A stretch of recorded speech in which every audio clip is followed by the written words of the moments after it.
This program features live coverage of an African safari and may include animal kills and carcasses. Viewer discretion is advised.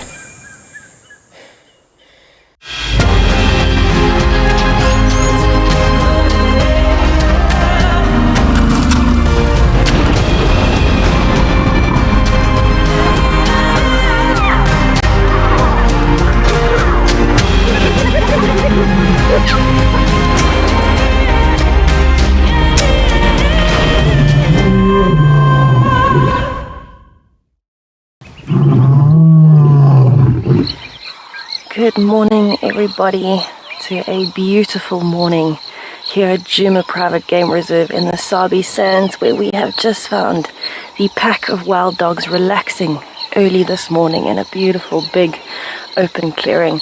My name is Tessa. I'm going to be your guide on safari here this morning. Behind the camera is Darren, and we are very, very happy that the wild dogs have not moved too far, and it seems like they're actually still nice and relaxed for the morning. I think fairly soon they're actually going to start getting up and moving, and when they start moving it is going to be chaotic. So it's a nice cool morning here. It's around probably 20 degrees Celsius. Our maximum is quite low for the day, and we are expecting some more rain, quite a lot more rain in fact. So I think these wild dogs are really enjoying the nice cool weather this morning, and the fact that they're not having to move and find shade already. So if you do have any questions or comments, please do send them in. We are waiting to hear from you. You can find us at #WildEarth on Twitter. If you're under the age of 18, you can pop us an email on kidsquestions@wildearth.tv, or you can register on the WildEarth website, head over to the channel page and submit your questions there. I'm pretty sure with the wild dogs this morning, we've got a very good morning lined up. We don't know what else is going to be coming along, but any morning that starts with wild dogs is a good morning. It's an excellent start to the day.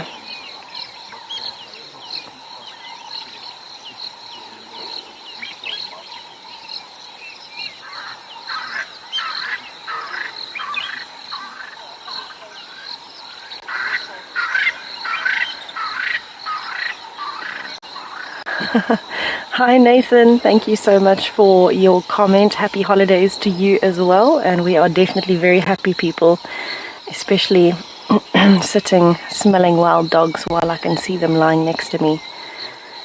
So the pack is actually split up in two at the moment. It looks like most of them are here, and they are starting to get a little bit more active now. They're active mostly mornings and evenings, so it's the perfect time to wake up, start greeting each other, play a little bit, and then head off in the search of a yummy meal after all the drama last night.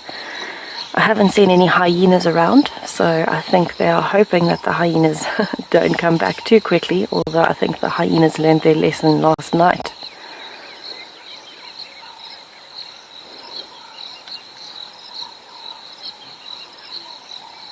So it seems like everybody is slowly starting to move with the morning. So we've been having a look at this pack. It looks like it might be the Investec pack with one collared male, and we are very happy that they haven't actually moved too far. We thought they might have crossed out the boundary again last night eventually, but it seems that they have decided they're nice and comfortable here.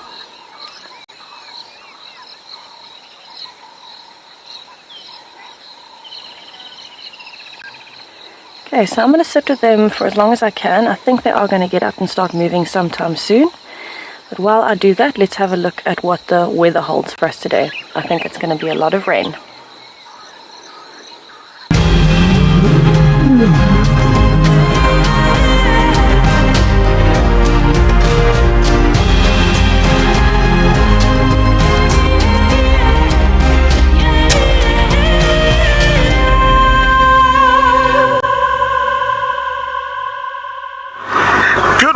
Good morning, and welcome welcome here on Juma Safari Live. It's such a beautiful morning today. Of course, look like it's gonna be raining. We're bringing live to you from myself, Rexon. Mupo behind the camera. It's a very exciting day, and I believe you've enjoyed the WildEarth Tessa. We're looking forward for those wild dogs to stay a little bit longer in the area and hunt in this kind of weather. They mainly really hunt a lot because it's not hot. We are taking this opportunity to check area where we left Calamba last night. We have seen the tracks going opposite where we're going Vu Road in the direction of the camp. So what we're going to do, we'll come from Central, going back behind the Gari Dam wall, looking for tracks on that area. I understand she looked like she might have moved the cups very close to the lodge direction. You never know. We have to work around in the area and see exactly what happened. It's a good day because yesterday it was raining. If she gets active now, any tracks that we can see from last night up to today, it will be very, very fresh this morning. We saw the tracks while it was raining. She went direct south. If we come another tracks this morning, it will be good to follow up. I hope dogs, lions, wild dogs, hyenas, they're all active today.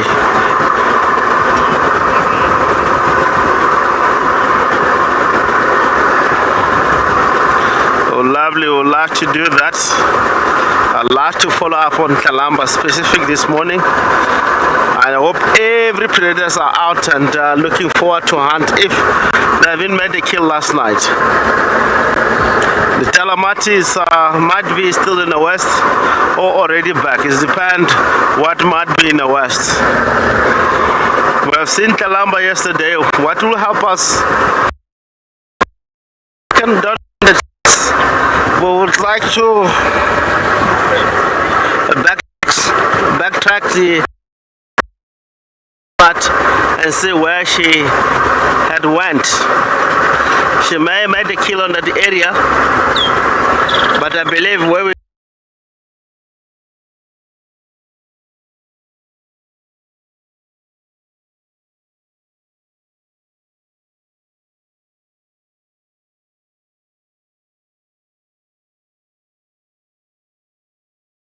in for the cats because she might be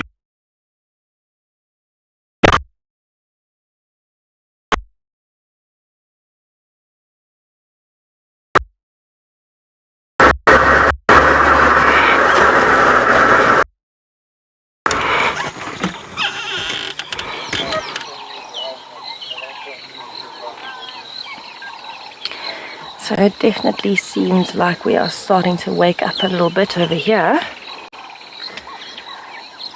This looks like it might be the group of slightly younger dogs. And they seem to be starting to play and groom a little bit. And they're actually looking to see where the rest of the pack has gone. Now there were 3 of the older adults, or they looked older anyway, that were off in the distance. They'd split into 2 smaller packs in this clearing.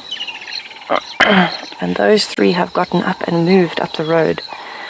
These have not been too bothered about it until now, and now they're starting to look at the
We are back, everybody. Apologies for the technical difficulties, but hopefully we'll be able to stay with the wild dogs for a bit now.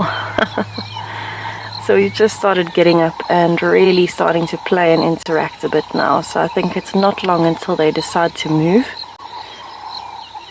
I'm not sure if they'll wait for the 3 adults to come back or if they'll start moving now already without them. Maybe try and follow. Or they might go back to sleep and completely change the game.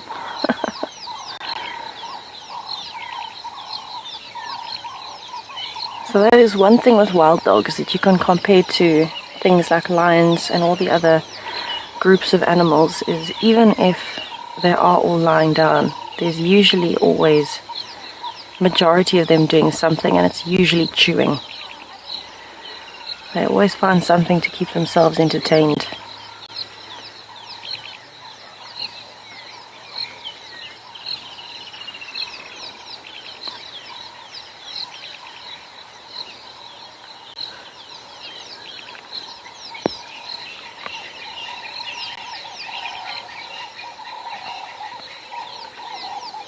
I wonder where they're going to go today if they do decide to move. They are very, very close to the northwestern boundary, so we'll have to follow them and see where they go when they start moving.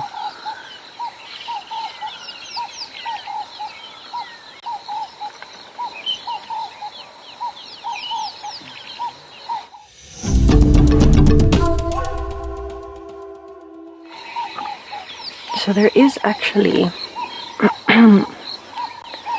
pretty good chance that they are going to stay on the property, because where we are, if they keep going south, they'll end up back at Treehouse Dam. And that's what I'm hoping for. What are you sniffing, wild dog? No, just bathroom time.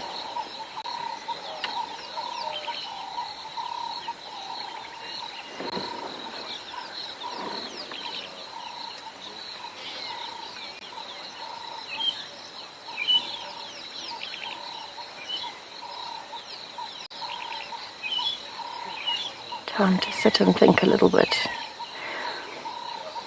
So as soon as you see a wild dog starting to flatten its ears like that when it walks, you know it's busy stalking something, but it's actually just wanting to play at the moment. And I think we're about to start seeing it.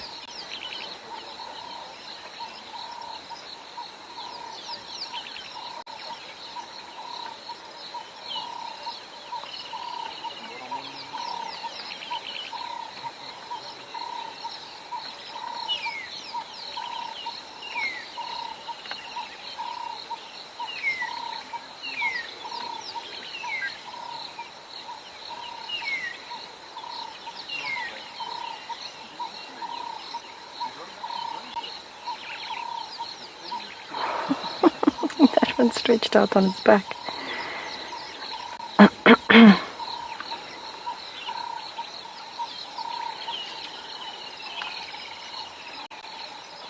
So I'm very surprised we have not heard any squeaking yet. Normally when they're playing like this, there's immense noise, lots of squeaking, lots of chatting to each other while they go. But it seems quite a lot of calm playing this morning. They're not very rough with each other.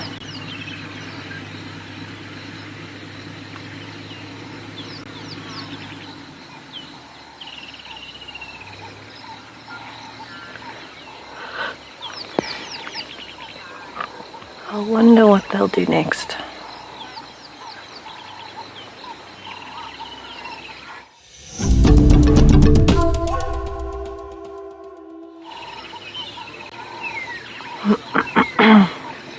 So it seems like as one or two have woken up, they've started playing, and now everybody wants to get involved. So most of them are standing. There are still 2 or 3 lying down. But it seems like now we're starting to wake up and we're wanting to start moving. The wind keeps changing every now and then we actually get to smell them. But I wonder if they're just going to try and follow the scent of where the 3 others went. Todd, yes. Once the wild dogs have settled for the night, they'll usually sleep there the entire night. They might move, to keep themselves comfortable from one bush to another if they find a more comfortable spot or need a bit more space from the rest of the pack or anything like that. But they'll usually sleep in one spot unless something happens to come and chase them, like maybe some lions or things like that. Then they'll move. Interestingly enough, this is the same clearing where the lions were yesterday. The exact same clearing. So I'm sure they can smell the lions, but they don't seem to be too bothered. But normally if you leave them somewhere the night before and you come back, they might be in the same place. They have moved a bit today, but that's because we left them yesterday and they were still moving. They hadn't settled down yet.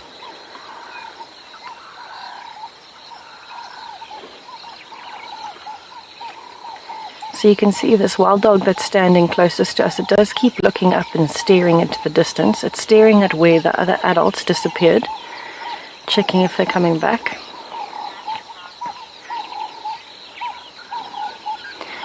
PW, I actually have no idea where the Investec pack last denned at. We think this is the Investec pack. It seems like some of the Impala pack may have joined them, but we're not 100% sure. It seems that way because of the collared male. He is very familiar. But we don't know if this is definitely the Investec pack. That's a little bit of speculation at this point, and I honestly have no idea where they denned last. Perhaps Rexon would know. But this is my first time ever seeing them, and not having worked in the Sabi Sands for a while. I don't actually know. I'm sure some of the viewers might actually know. So we have got one adult here, and in the distance you can actually see there is a hyena that did not learn its lesson last night and is still following, although it is keeping quite a good distance.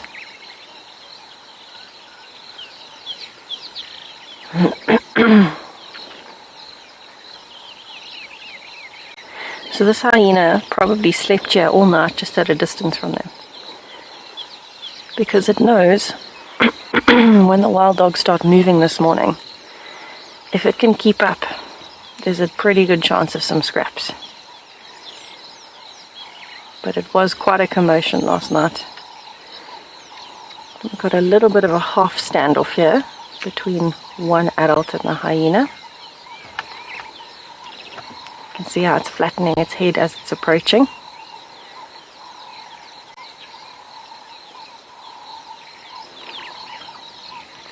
Not too bothered following the adults. Apologies, everyone. Wow, look how closely the hyena is following that wild dog.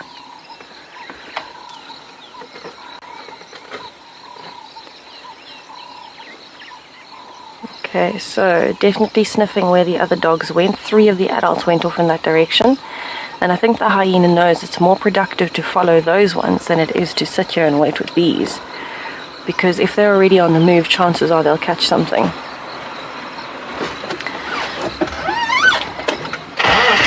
Oh, that's Sutu. Thank you so much, everybody.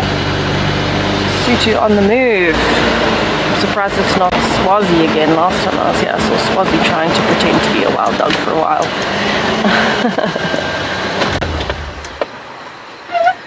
Okay. It's beautiful light at the moment. Oh my goodness, the golden light's just breaking through.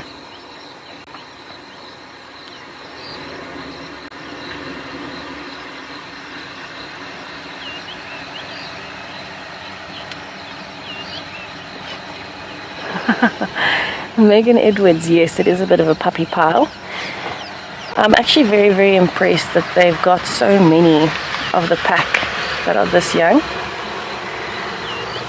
It definitely seems like they've done very, very well this last denning season. A lot of the time, the pups don't survive, or a lot of them don't survive, even if some do. And it looks like within this pack, at least 8 or 9 of them, from what I could count yesterday when I saw them in the open, are slightly smaller in body and slightly younger looking. Not as experienced.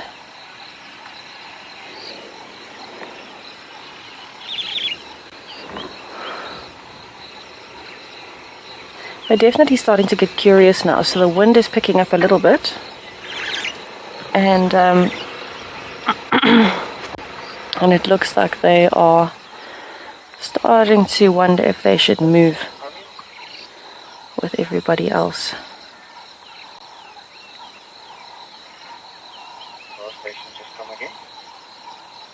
There you go, we are starting to get up.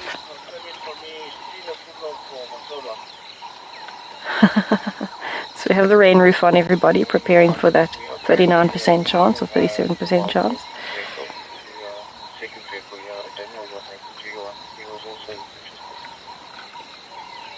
Okay, I might have to reposition us a little bit. I'm actually just going to go a little bit backwards. We've got a little gap here with the rain roof.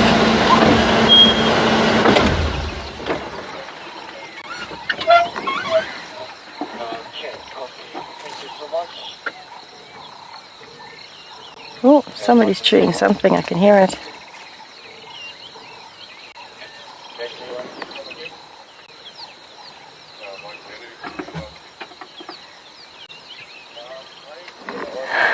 Look at it stalking. It wants to pounce on the other two.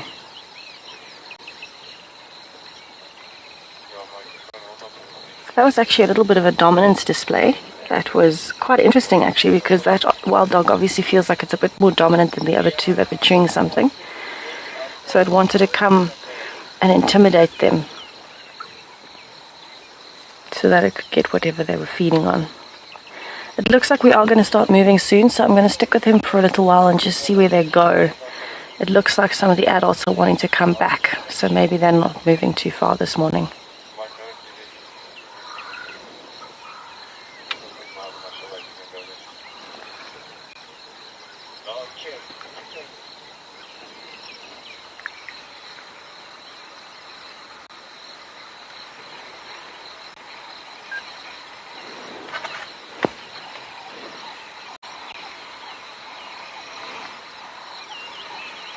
So the initial 3 wild dogs that moved off haven't come back yet. The one that was walking close to the hyena, that one's actually settled again. I don't know where he's gone.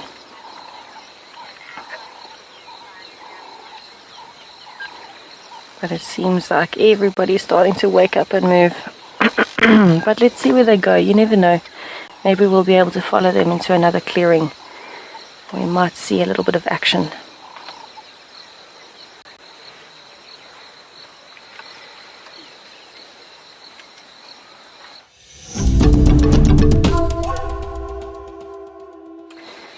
Okay, so we are definitely on the move, and what I'd like to do is just take a little bit of time to watch them moving, because they look like they've got some intention at the moment. And just listen to the sounds around us as well. Maybe they'll start making a few sounds.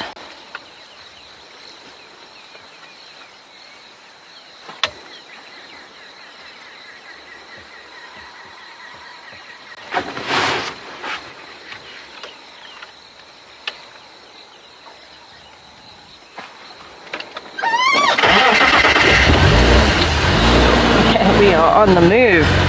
So much for silence, everybody.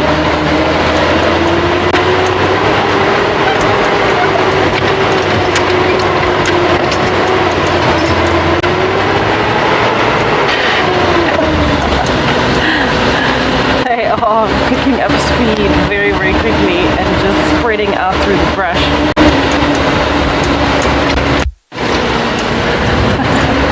It's playtime.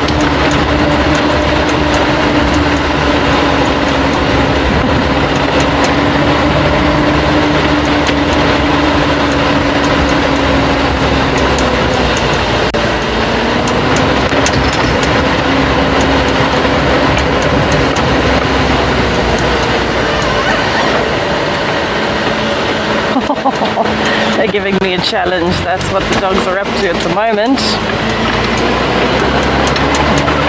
Definitely giving me a challenge to try and keep up.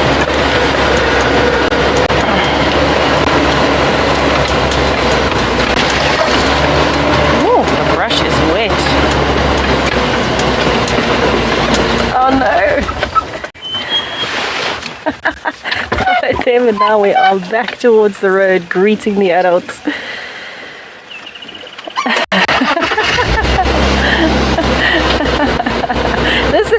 Wild dogs are so much fun. Yeah, this is definitely why wild dogs are so much fun. I mean, you never know. They just challenge everything you thought you knew.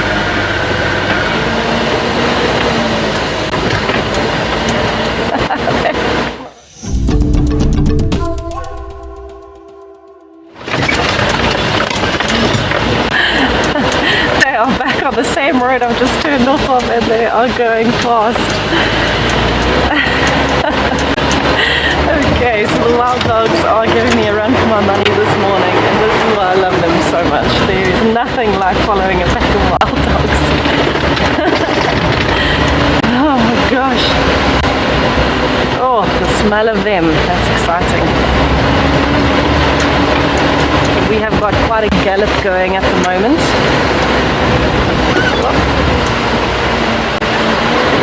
And it looks like definitely looking for the rest of the pack and looking for some food.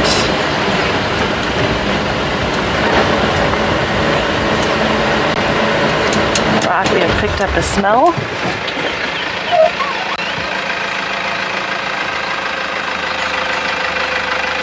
Isn't it incredible how quickly they move? They smell, they get their information, and they go. We've just given up this on the radio. Matulawa now highly mobile north along VTM axis.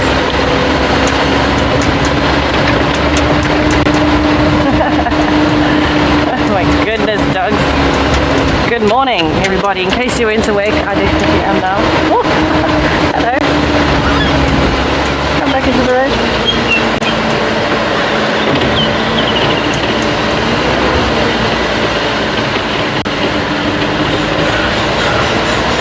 Cook Sister Destroyer.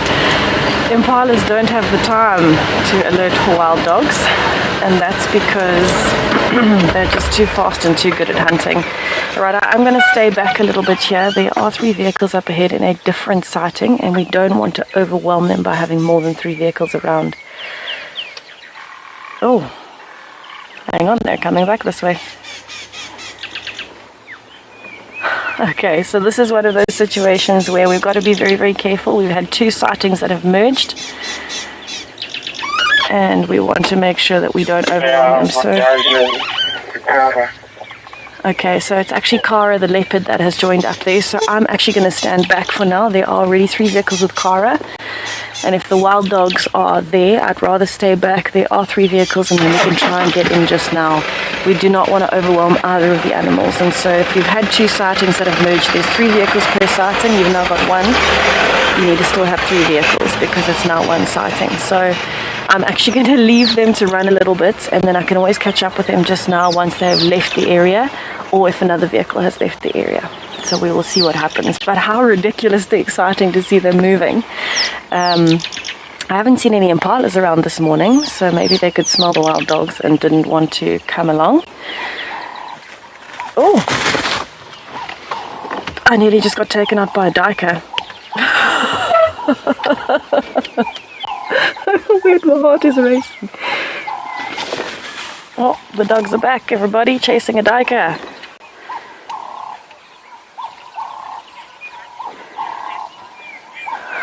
Okay, the dogs are back. They're in front of us.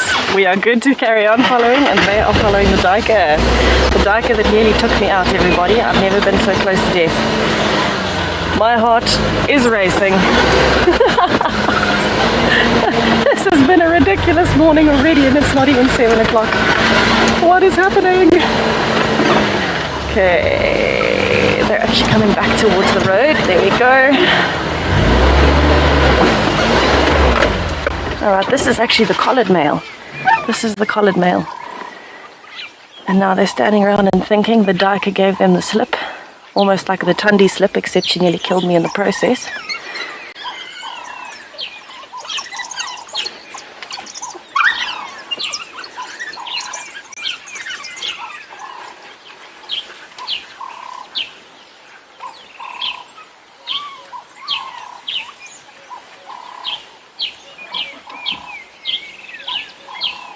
Patience paid off, everybody. Patience paid off. And we're on the move again.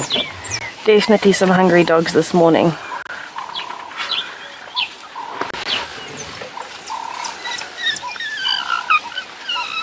Those are the sounds I was talking about.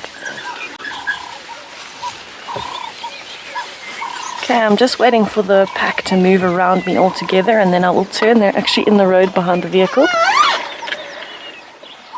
Just waiting for this male. I don't want to scare him by starting while he's right next to me. No, that's all right. He wants to go around anyway. What an awkward moment it would be now if Rusty decided to give up on me while we're following wild dogs. That would not be so much fun. Oh, we are settling in the road for a little bit. This is a very temporary situation with wild dogs. See, very temporary. They're already moving again.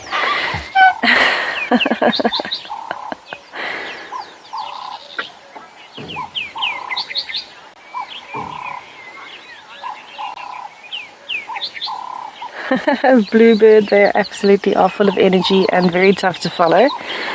But it's actually quite interesting. Every time you feel like you're going to lose them, they tend to come back. So it's quite a strange situation when you follow wild dogs, actually.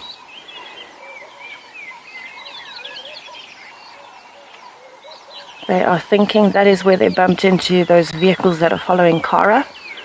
I think Cara has very, very quickly left the area. I wouldn't be surprised if she has. And so now they're actually thinking, because wild dogs can steal kills if they need to, but any predator is competition.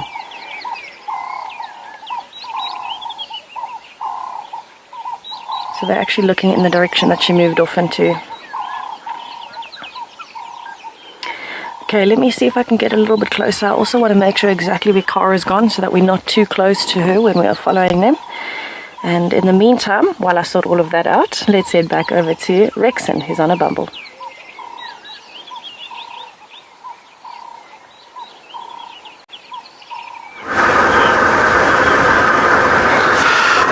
Welcome back from Cara with the beautiful sighting of wild dogs.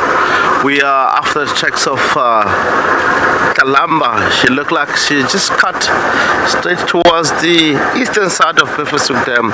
More or less looked like she have moved the cubs, headed more west from where we have seen Cara with the baby coup to kill.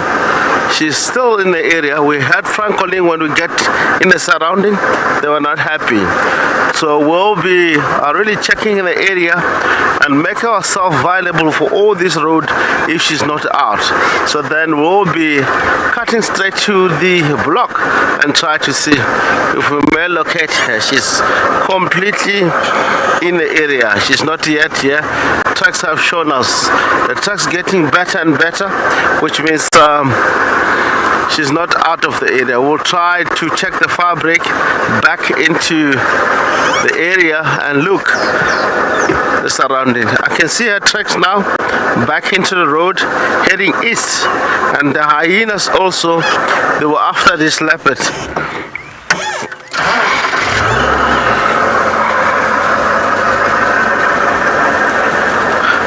Again, tracks, you can see the hyena tracks leading away from the road. Pretty much she's trying to stay behind this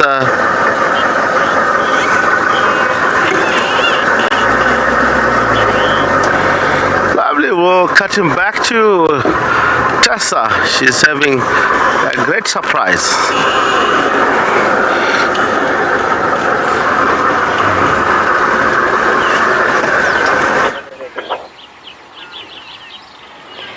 Okay, so Cara is very, very precariously perched up this tree, and she's watching where the wild dogs have gone to. They have gone straight up the road towards the gate, towards the boundary, and you can see she is not very sure at this point.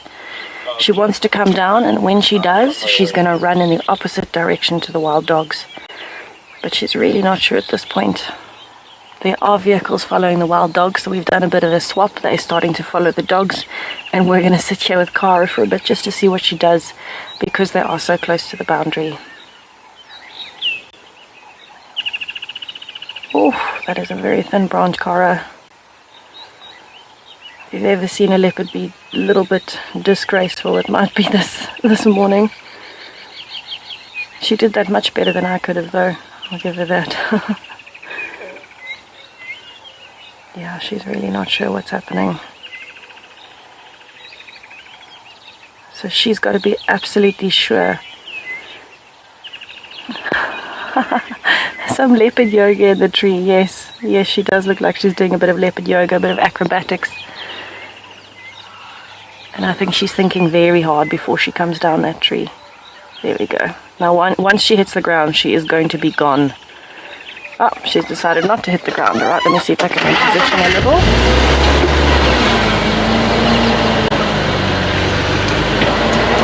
Sutu is still following the wild dogs. Oh, there was a nice gap there, Darren.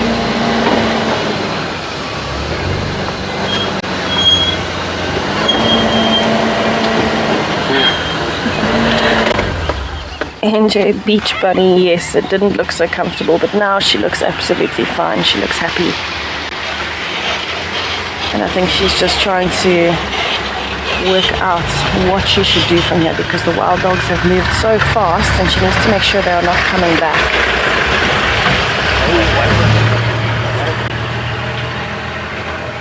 Yeah, she's not looking very happy. I will have you know, this is the first time I have met Cara, everybody, so what a way to meet Cara. Another beautiful leopardess.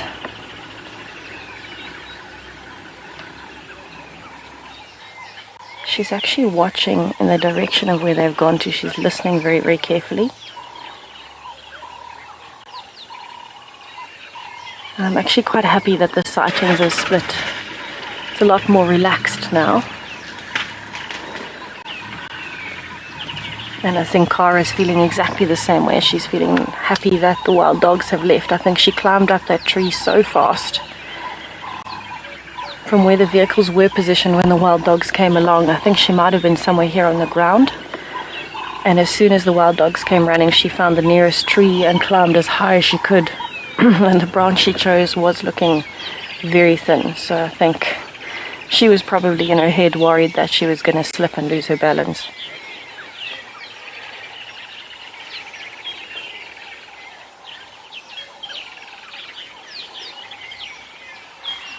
Yeah, look at that tail.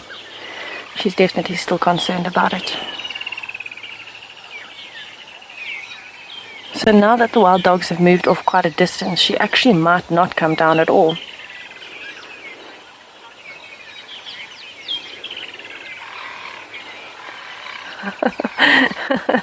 Nadine is telling me that it looks like her tail is like a sock puppet or a submarine, one of those scouting thingies off the top of a submarine, and it's just scanning. And it kind of is like that, except that it's not scanning for emotion, or it's not scanning for looking at things, it's scanning with emotion. Very expressive tail this morning. I think she got as much of a fright as I did when that dyker nearly took me out on the side of the car.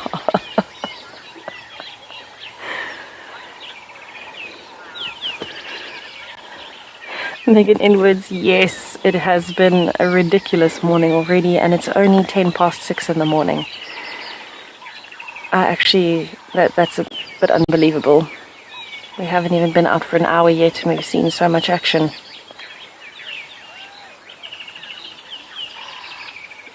Oh, wow.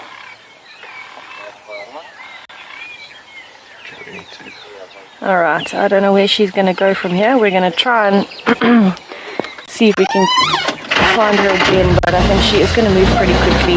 Also, with the two sightings having merged, we just want to make sure again where everybody is and that everybody's happy, and if the wild dogs are even still on the property. But again, while I do that, let's see how we go.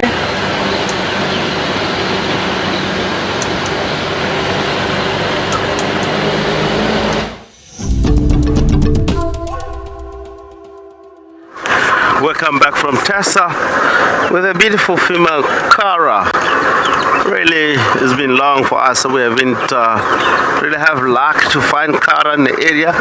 Only the tracks all the time that we come across. She's one of my beautiful favorite animal, most especially when you follow Cara going up and down trees.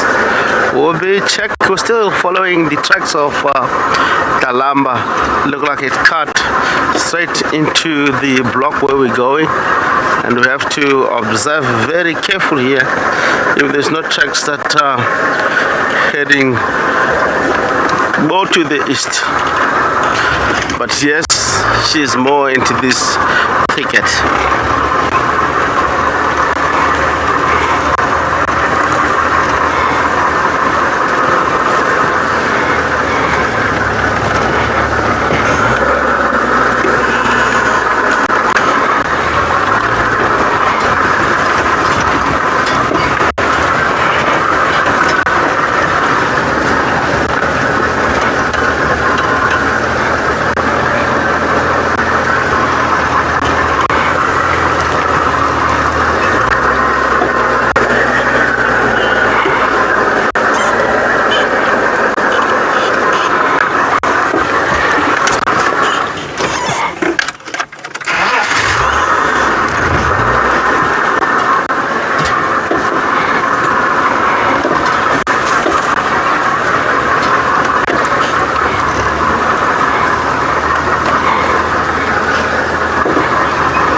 Done a bit of a reshuffle of the vehicles again. So it seems like the wild dogs have gone to the main gates, to Gari gates, and they are disappearing, and so I'm going to leave them. I think we've had the best time with them this morning, and we're doing a bit of a reshuffle, and I'm going to go back to Cara and see what Cara is up to. It sounds like she is moving now that she has come down the tree. We just needed to make a little bit of space for some people to get past to get to the wild dogs, and you know what it's like. Wild dogs make everything chaotic. So we are going to see if we can find Cara again. Now that things have calmed down to a panic because we're still there. You can see how the morning goes.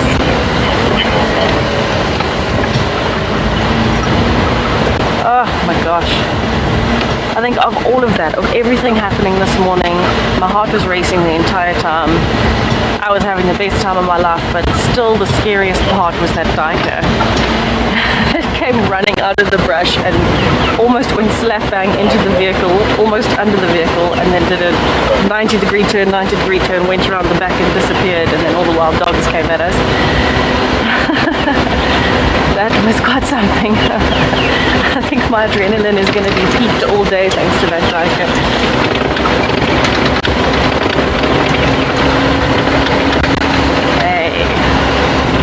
Have a look where our Princess Cara is.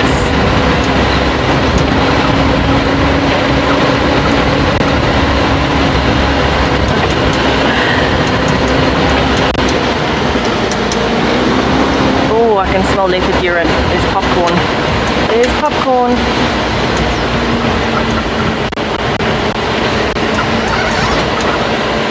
Right. Let us see where we are going. Like Cara has left the road. Yes, Cara has left the road. Oh wow, she's approaching a tree.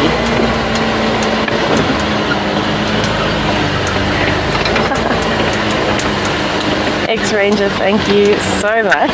I agree, I think we can possibly go home. It's been such an excellent morning, but we won't. We'll enjoy Cara because she is so beautiful, and remember, this is my first time that I'm meeting her, so it's always fun to meet a new leopard. I think when I was here last time, there were rumors of tortoise pan mating with Cara. Yeah, they did. Did they? Yeah. Well, there you go.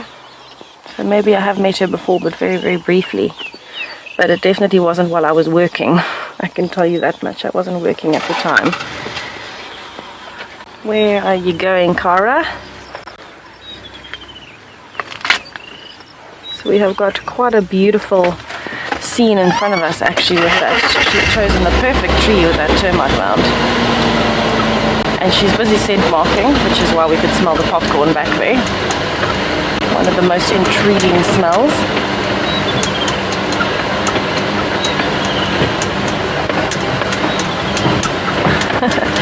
Raymond is actually just one of the compounds in a leopard's urine that makes it smell like popcorn. Quite a few of the animals have compounds like that. For example, a civet, they can actually use the secretions from a civet to make perfume because it smells pretty good.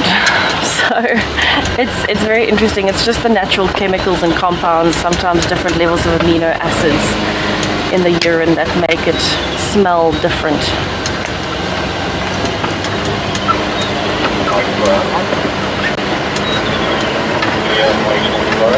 Okay. Yeah, I think Cara is on a bit of a scent marking mission this morning. And I think that's because she got a bit of a fright at the wild dog, so she's moving. And she's trying to make herself feel more confident, I think, by moving around and scent marking.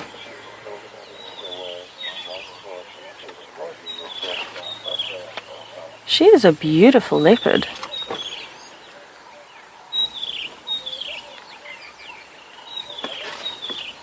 Oh, look at that tail, everybody. Communicating with the world that she is not hunting, she is just moving.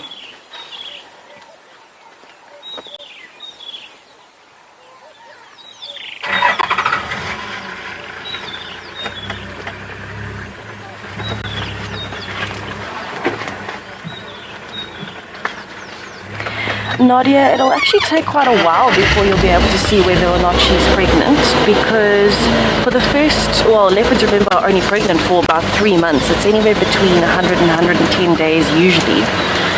And of that time, she'll only start looking very, very big and pregnant with, you know, some mammary glands building closer to like 2.5 months in. So before that, you won't really be able to tell too easily whether or not she's pregnant. You'd physically just have to wait for her to get big enough when the cubs have grown enough that her tummy is showing. Where are you going, girl? It's so thick in here. So I can just see a kind of patch of her through the brush there, where she's thinking about, settling down apparently. That's what she's thinking about. So I know that they did see Shidulu the other day, actually nice and relaxed on a termite mound. I have not met Shidulu, and Shidulu's her mother, and I haven't been lucky enough to meet her. So, I mean, I've seen pictures and they do look similar, but I'd love to meet Shidulu as well. It's nice to be able to connect the dots with the leopard trees. Oh, definitely lying down now.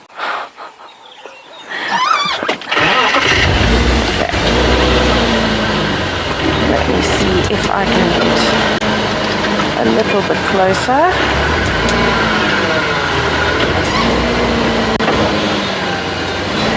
Luckily the area we're in is not so thick that I can't really see, so it is quite easy to avoid the trees and things here, which is nice.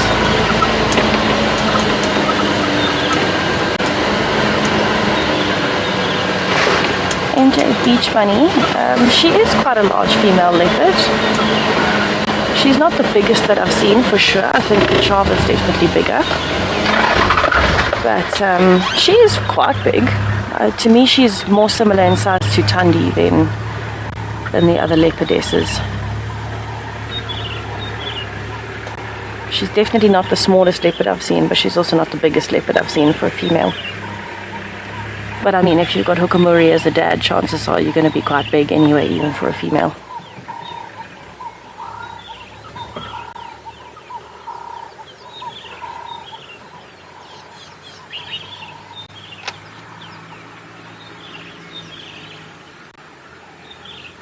I wonder when in December she was born. She's close on her 3rd birthday, but I don't know which day she was born. Well, no one really will. But maybe we can say happy birthday to Cara.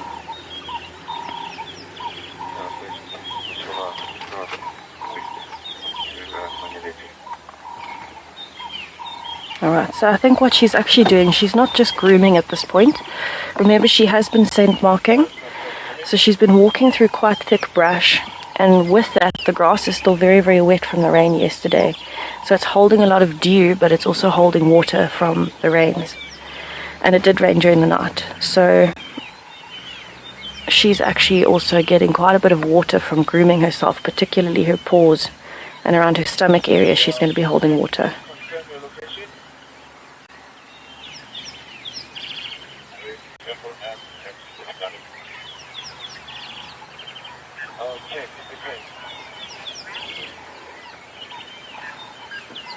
So it looks like she wants to settle here for quite a while. There are some good termite mounds and trees in the area, so she's got some quick escapes. And for now, I think the main concern is just having a good groom, keeping herself clean.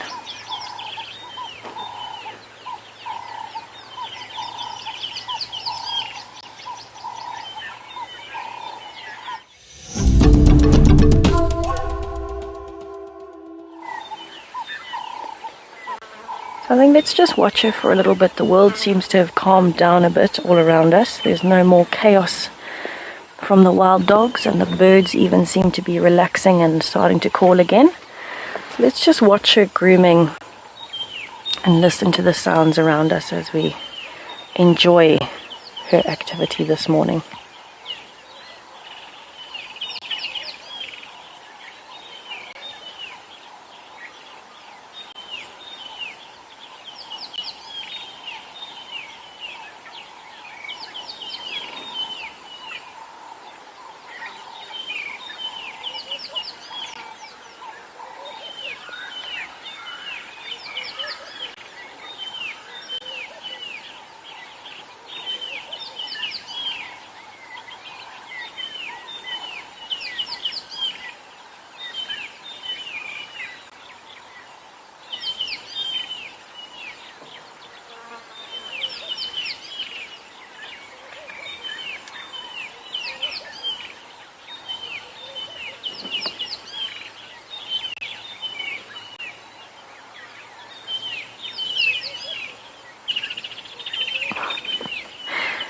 She really is doing leopard yoga this morning. Even while she's grooming, she's finding some strange positions there.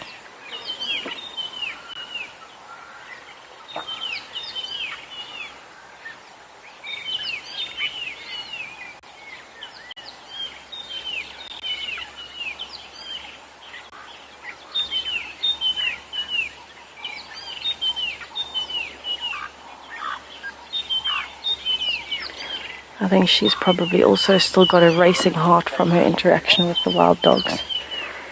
I'm sure she's enjoying a bit of this peace and quiet, being serenaded by the birds this morning after her ordeal, trying her best to just lower that adrenaline and relax a little.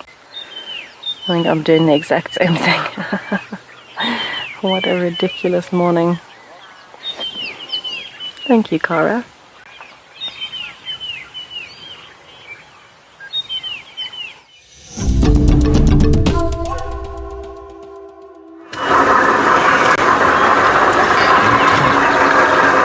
Welcome back from Tessa with the Cara female. Beautiful young female.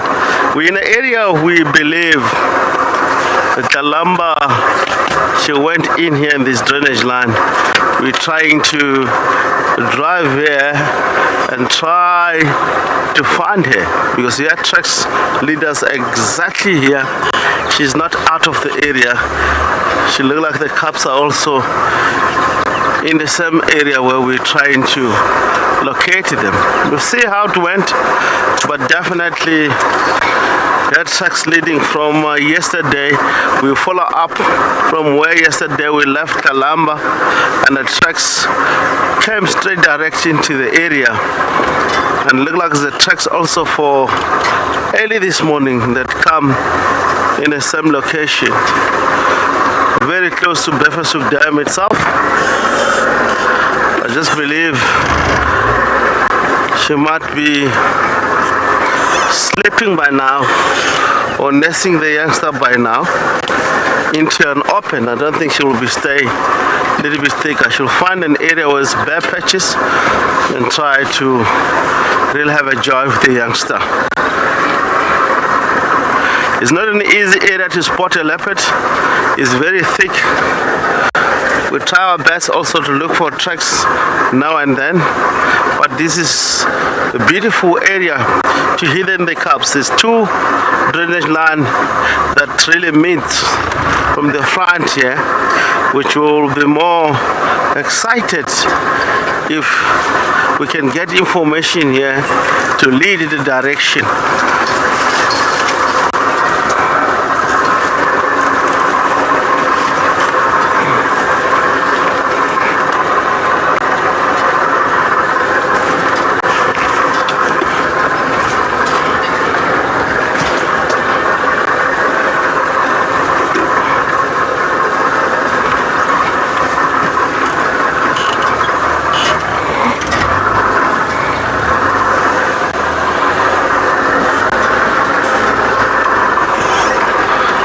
No Calamba here.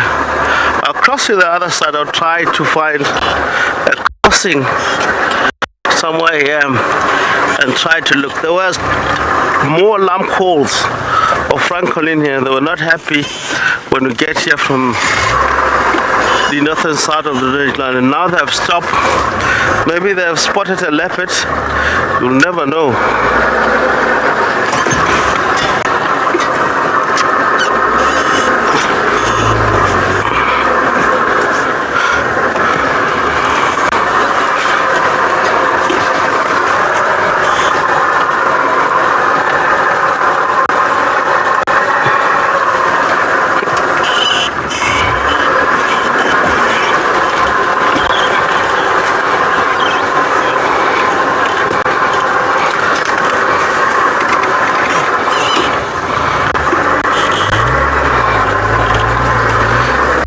For all viewers, definitely I want to see Calamba and the cubs.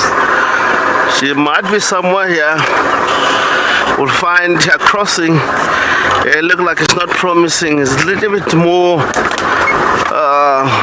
deep to cross over, but we'll go to the other side and maybe find an access check on the western side of the drainage line towards Bevershoek Dam. That tracks is leading straight direct to the point. Maybe we might really drove past her lying down in the middle stream here. It's not easy to see from our direction, but we believe this is the area. According to the information of the tracks,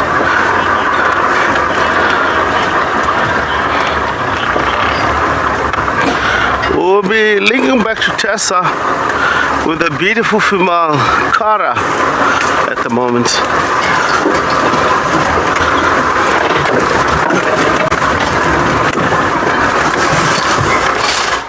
The Cara searching.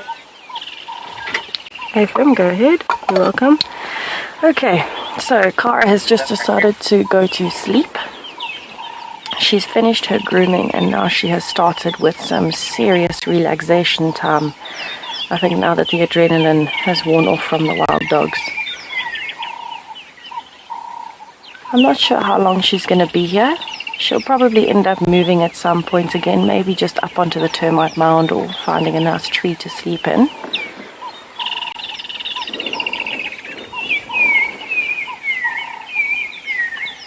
You can see she is still very, very alert. She is still checking around her to make sure of what is around.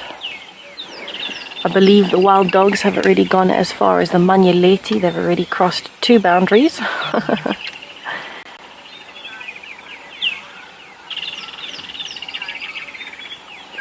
Kylie, she's probably safer up in a tree. And that's because wild dogs, hyenas, lions, they won't really be climbing trees to get after her.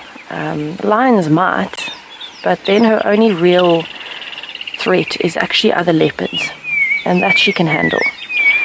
On the ground like this, she is vulnerable. She is in quite a thick area, so if something does sneak up from behind her, she can run, but from here there aren't any big trees right next to us that she can quickly run and climb. There's a termite mound, but she's definitely not... Oh, there's a warthog. It's just come out of a burrow in the termite mound next to me. And it's running off. It's already run behind those quarries there. There it goes. Oh my goodness, she picked up her head so quickly.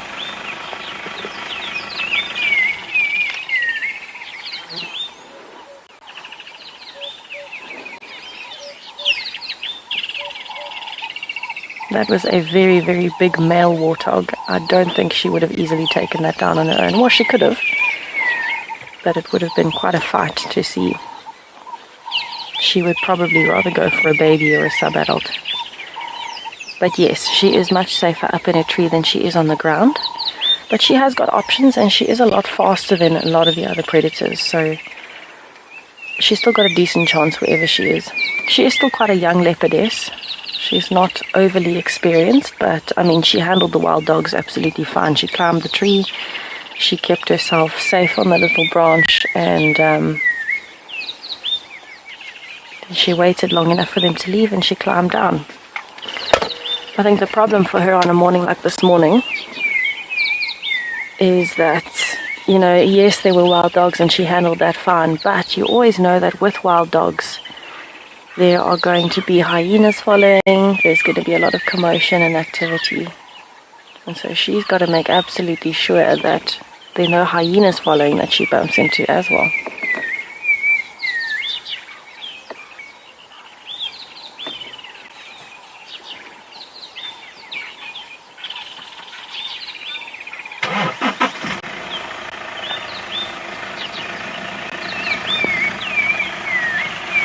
Mia, that is amazing to hear. You met her with Tortoise Pan on Ticket to Dream. That is unreal.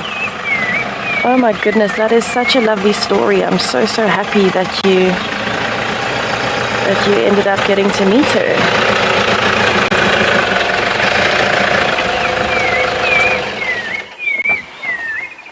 So when I was here, it wasn't even when I was working, but I was just on the back learning a bit of the reserve. I was actually with Tristan. I think I may have actually made Tortoise Pan with Shidulu, and they were mating off of Triple M.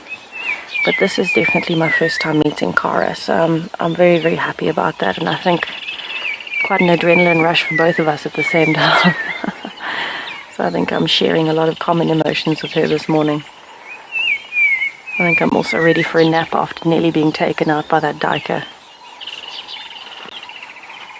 So she is listening quite carefully at the moment. Possibly for that warthog, but also making sure that there are no wild dogs coming back.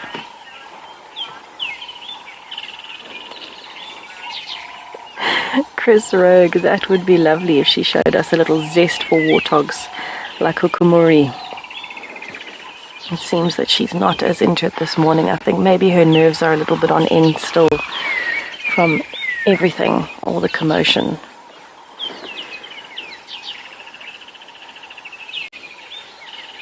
She doesn't look like she needs to eat, but, opportunistic. So you never know. Maybe she will decide that she needs to eat something. It looked like a very big male warthog that came out of the termite mound, so I wouldn't actually think that there are any other warthogs around. So it's not even like she can hope for a little one to come out as well. If there were a female and little warthogs in the termite mound as well, they would have been out by now. Yeah, she is on high alert. Every bird that flits past, she's looking at.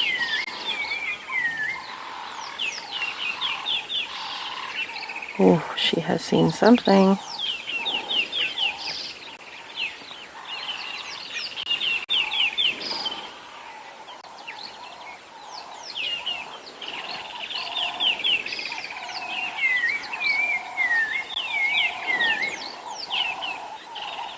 That is the direction the warthog moved off in. but I can't see or hear anything in that direction, so I don't know what she is seeing, hearing, or smelling.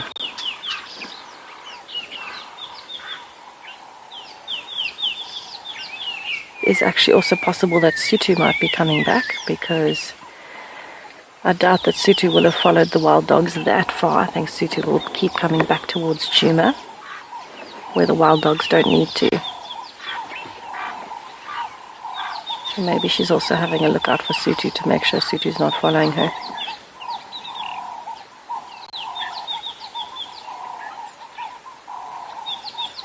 Oh, listen to all the birds calling. All of a sudden, a bit of sun has broken through the clouds, and it's like an eruption of bird calls.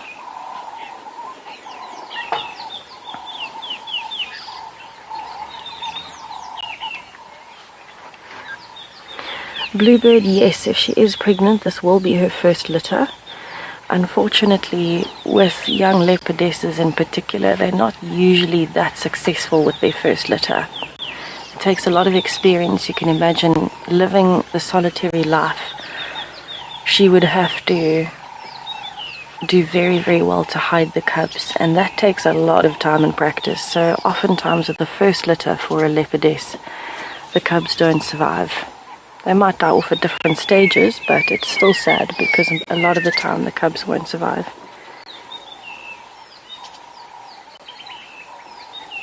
It will be very interesting to see though, and exciting to see if she is actually pregnant, because they thought that maybe she was with Tortoise Pan again the other day. Okay, so I'm going to sit with her for a while she's enjoying her little nap. Her ears are still up, so we'll see if anything comes along and grabs her attention.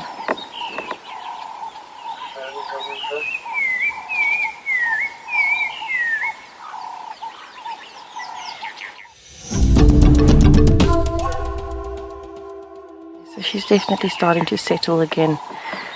I wonder if she'll be here for a while. But either way, let's watch her for a little bit and just see. You never know what's going to happen. While we do, now that the birds are so active, let's have a listen to them as the sun is coming out and waking them all up a bit again.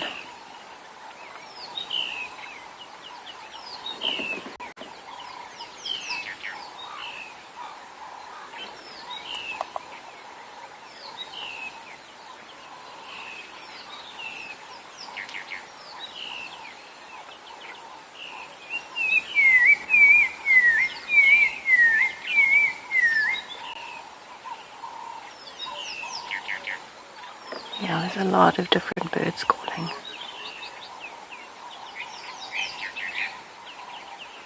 Doves, cisticolas, chagras.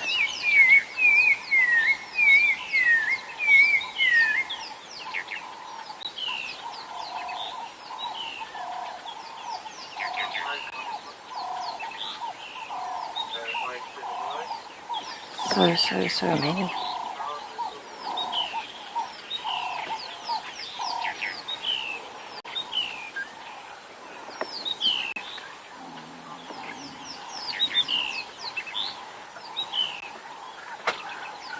Yeah, so I think it's a bit of a dawn chorus singing to her this morning more than anything, actually. I think she's very much enjoying the peace and quiet of the birds calling. She would wake up a little bit when that vehicle moved. But I think the serenading from the birds this morning is definitely going to be relaxing her nicely. Because it's also a reassurance that there aren't any other predators around. If the birds are this happy, she doesn't need to worry too much. They've got sharp eyes and are the first, or one of the first indicators of another predator. And I don't think the birds even know she's here. She's nice and still and camouflaged and enjoying a little bit of relaxation after her ordeal.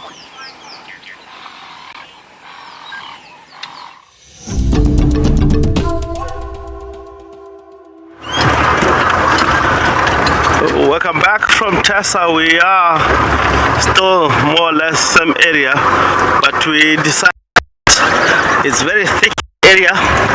We would like to work the roads network internally normally here, if there's any sign of a leopard drag mark or any tracks that lead out, because it's time for a leopard, time for Calamba maybe to make a kill and lead the youngster out of the area. If it happens like that, we'll manage to find Calamba.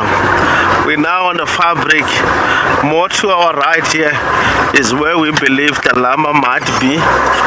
So we'll leave this area, of course, and try to check all the roads that might be close by in the area. She's not going to stay with the cubs longer if she haven't made a kill. If she made a kill, also she would like to lead the cubs back to the area where she might have made a kill. So that is more important to think on that way. Then we have to check around, circle the block. If the track is not yet out, it means she's still with the cubs inside. We know exactly where they are at the moment. This will help us for afternoon, because we'll come in the same area.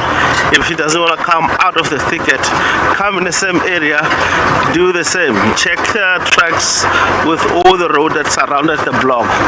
That will give us a more direction where she might be heading and able to follow up. In the thicket at the moment, all these drainage lines, even if you come close to a leopard, you'd never able to see the leopard easily, because they're always hiding.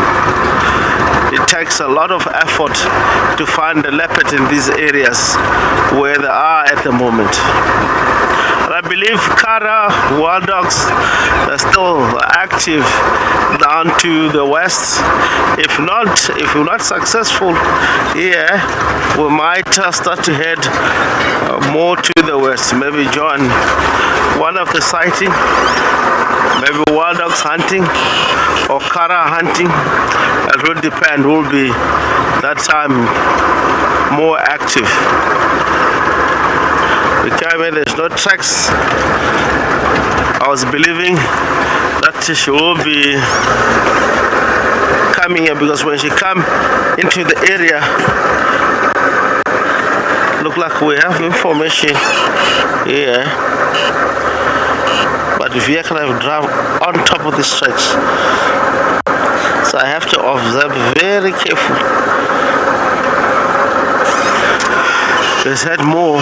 There's a lot of vehicle tracks here, but look like something a walk here. If it's not Calamba, it might be other leopards.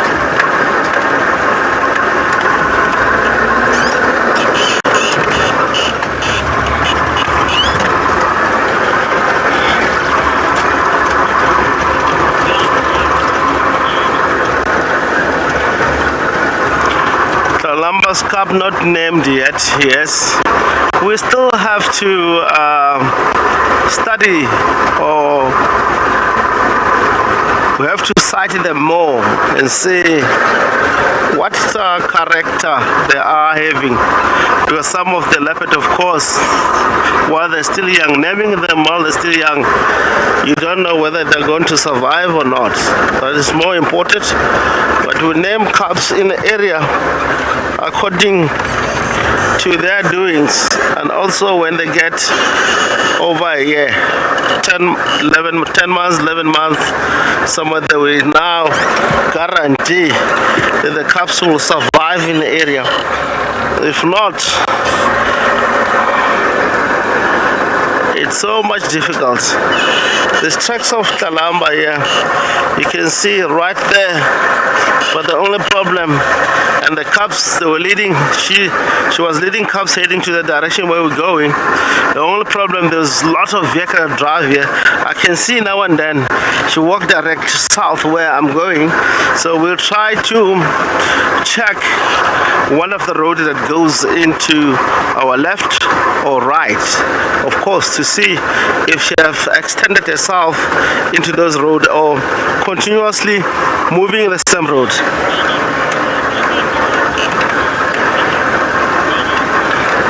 Megan, lovely, your question. How can I tell this Calamba's tracks? You look at the size of these tracks of leopard. Calamba, its own tracks is very easy. And again, time and again, because we've been following these leopard, some of the leopard, when they involve on fighting, they're very easy to identify them because they fight with the front and the back. Somehow, between the two leopard, if they caught their tracks and cut their tracks, it will be a skull. Some of them, when they move, you tend to see there's a little bit of a crack. You know that it's maybe mvula. I just take an example of that. So all these leopards are different. Some of them, they don't have that. Some of them, they're slightly bigger and narrow tracks. Some of them, they are so small. If you look at the Cara tracks is very small. We know that it's the only leopard that moves in the area with that kind of, if you measure, it will tell exactly. It can be confusing again if there's a similar or a leopard that they have the same tracks get into the area. It might confuse, but is how actually we identify leopard tracks. For instance, look at the Tamangume tracks. I've also mentioned to you earlier on. Tamangume tracks, if you look at one claw, because leopard retract one of Tamangume claw, it could be the second one. It can show from the tracks itself. It's similar with the old man, the Hukumuri. They have a similar tracks with the Hukumuri, and the Hukumuri is no longer, so we know that is Tavangume. But yes, of course, we have tracks here.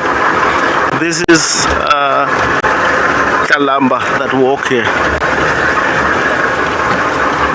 You can see early this morning there were 2-3 vehicles that drove here. I don't know whether they have quality in these tracks, but I doubt no one.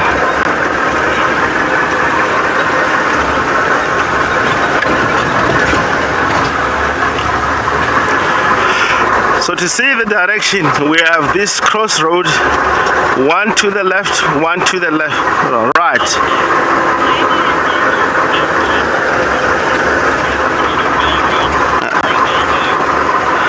Oh, that will be amazing.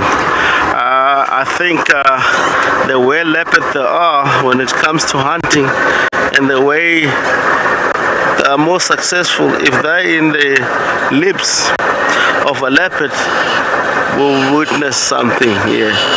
We will really find kills every day. They will even go for buffalo, I believe, because they're so clever and they can do the thing with that. Even one leopard can bring you see here, guys, as also let the camera show you, we are looking at the tracks that it was coming from that way, and at the moment now we get these tracks of Calamba coming from opposite side. I don't know whether you can see that.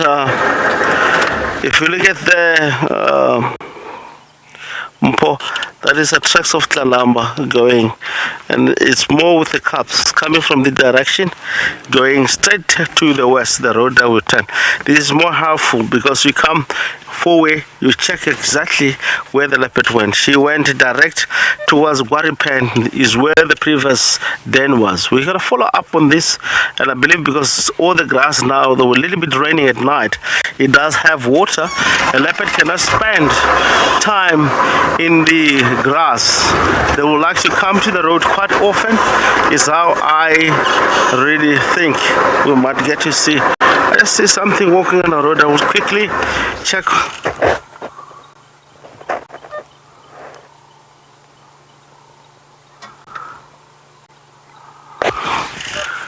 Nothing. It could be maybe grey deer. So let's follow these tracks heading west. I can see here she came from there and come back towards the previous den. She might be around that area.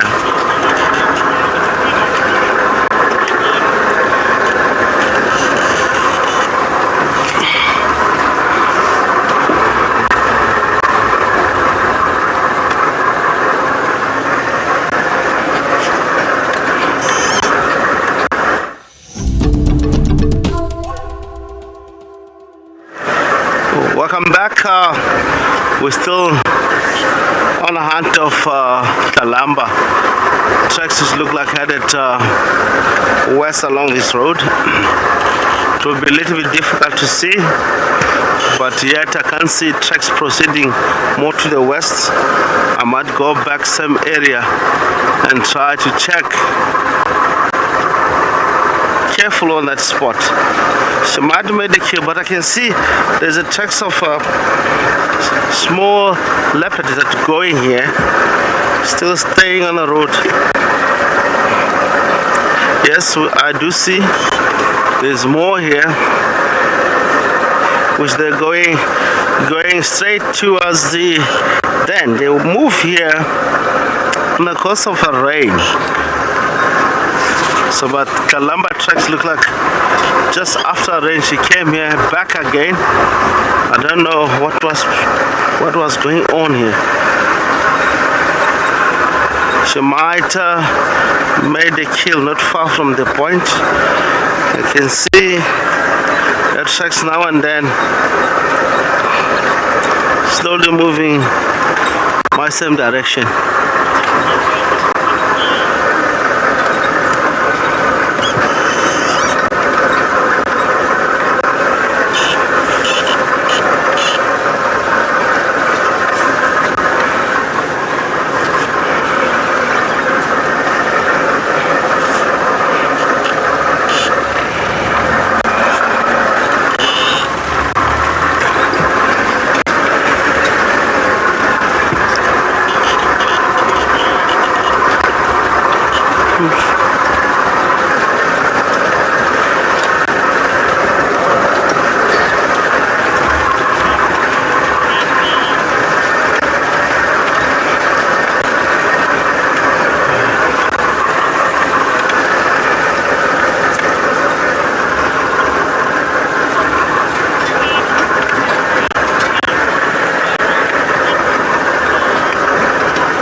We are still with Miss Cara. She is repositioning herself so that she's nice and comfortable for a proper snooze. She's had a nice big yawn and a stretch, a little bit of a groom, and now she's just gone flat on her side. And I think this is the time where she's going to get a decent rest in. I think she's made herself nice and comfortable. So we are going to stay with her for a little while and just see what happens. Because it is nice and cool, she doesn't have to try and find somewhere else to rest. She's in enough of a clearing with a little bit of cover. She's very well hidden.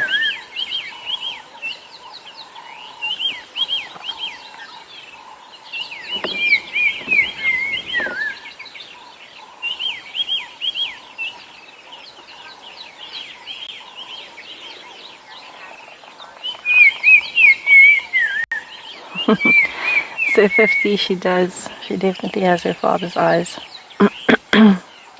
She is quite a beautiful leopardess. She's still got such a stunning coat. She doesn't seem to have a lot of scarring or anything like that. So it really is wonderful to see a leopard that is looking so beautiful. And I mean, she is still so young. You know, she hasn't even gotten to the prime of her life yet. But it's nice to see that she's got a bit of a hold on this territory and that she's, you know, quite active in it. I think it's the second time this week that they've seen Cara, and both times in this area, so she's definitely sticking around, which is great. I'd actually love to see a side-by-side size comparison between her and Tandy.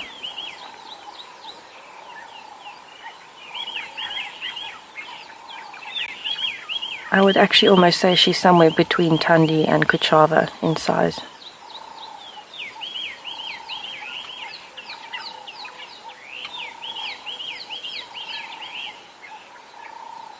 Here's some hippos in the background.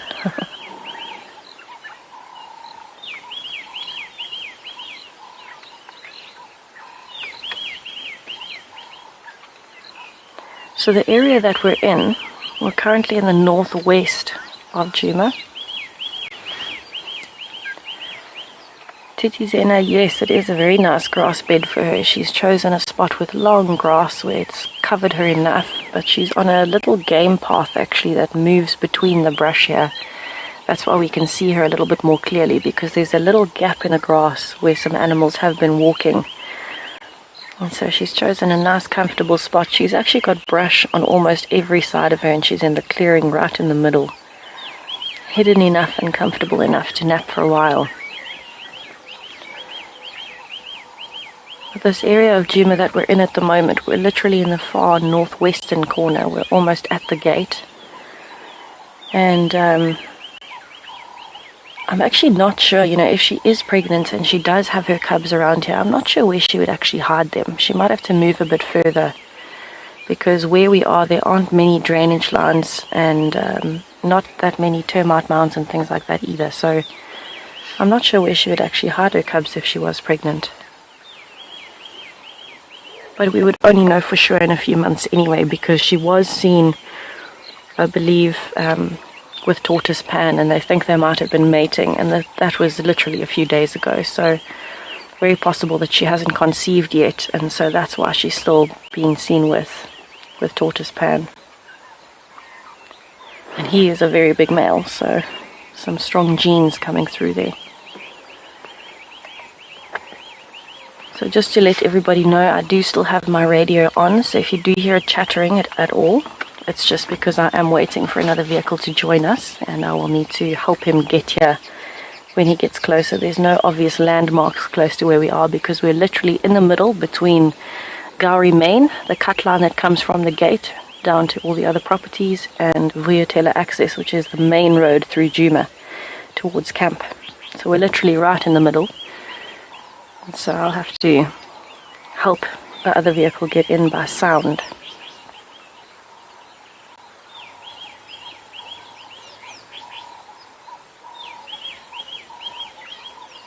Almost looks like she's dreaming there. Her head is twitching.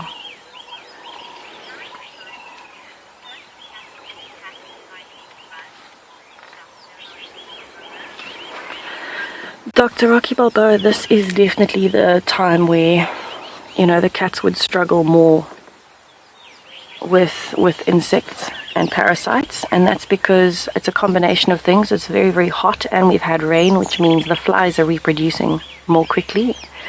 So there's a lot more flies around. And at this Station with Cara coming to Greg.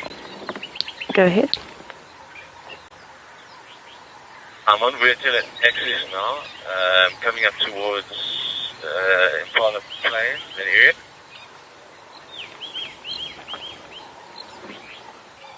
Okay, copy that. I've got audio coming from north of me, but heading south, so I think you need to come further north still. Copy that. Sorry about that, everyone. I'm just waiting to help this vehicle in. But yes, Dr. Rocky Balboa, flies at the moment are probably one of the biggest concerns. You can see her flicking her ears. The cats are constantly moving their tails. And at the same time, the other concern that they would have is ticks.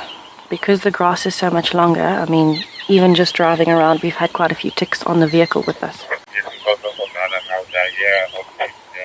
And walking through the long grass, it's a risk, because they can then, it's high enough, the grass is tall enough that they can attach around her eyes, around her nose, in her ears, and under her tail.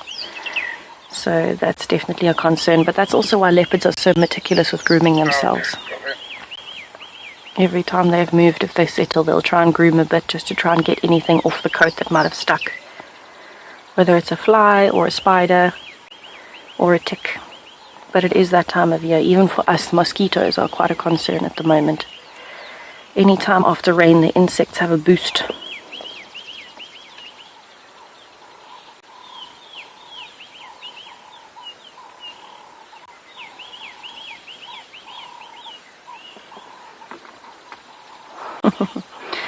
Big sigh as she's getting comfortable again. I think she was actually dreaming just now, because her head was twitching a bit. Maybe she was dreaming of that. She was dreaming of that duiker that the wild dogs were chasing. Or the warthog that came out of the termite mound next to us.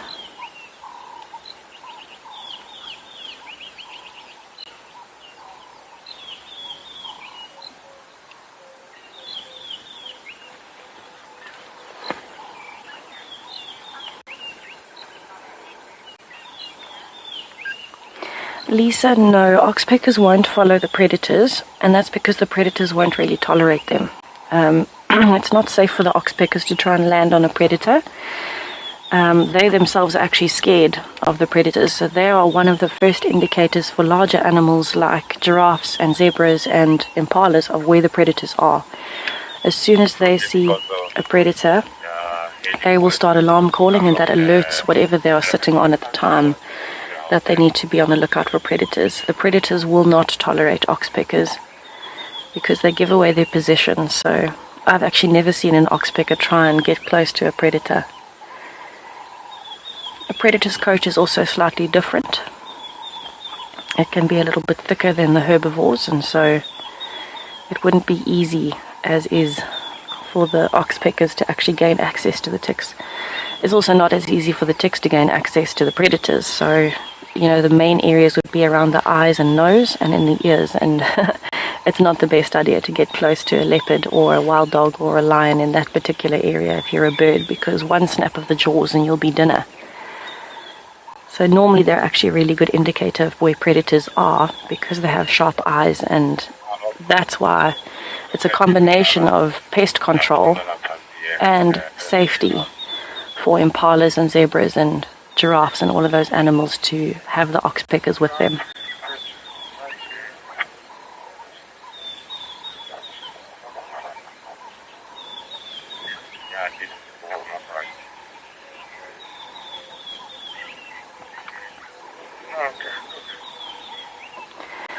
Tizzy Zena, yes, ticks can be dangerous to all animals, whether they're cubs or adults, babies or adults.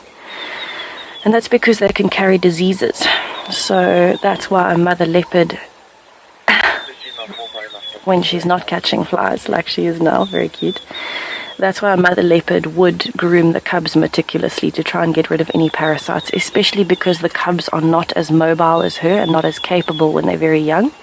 They'll be stashed somewhere in a den site, which means they'll be in the thickets, and that's often where ticks will congregate. So what she would need to be careful of then is not allowing pests to build up in the den site. So she'll move the den site if it gets a bit much, but also just making sure she grooms cubs meticulously to make sure that there aren't many ticks or parasites on them.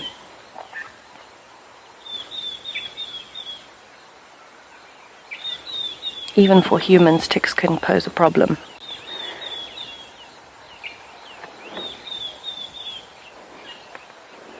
So I can hear another vehicle. Just trying to work out if it's coming from north or south. Go ahead, Greg. Sorry, I just stopped there for a moment. We had a vehicle come across and sort of sniffing about, and I think might be trying to get in your direction. Towards Cara. Copy that, no problem. We are still north of Sandy Patch, so very, very close to the gate. So keep coming north, and then I will tell you when I have your audio. Copy, thank you. Yeah, that vehicle's definitely coming from north of us. So one of the things with living in the bush, which you don't really practice much when you're in town or in the city, is you've got to know your sense of direction. And it's not quite the same, in the cities. I can say to my mom or my dad or whoever, take this road and then that road, and it's the third block on the right. Where here, there's really not many roads, and when you're in between roads, because it's not like the leopards will stick to the roads only, they will settle somewhere in the middle.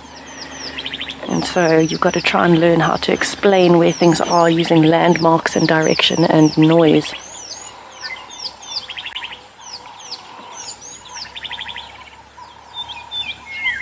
Yeah, I can hear a vehicle getting close to us from the south.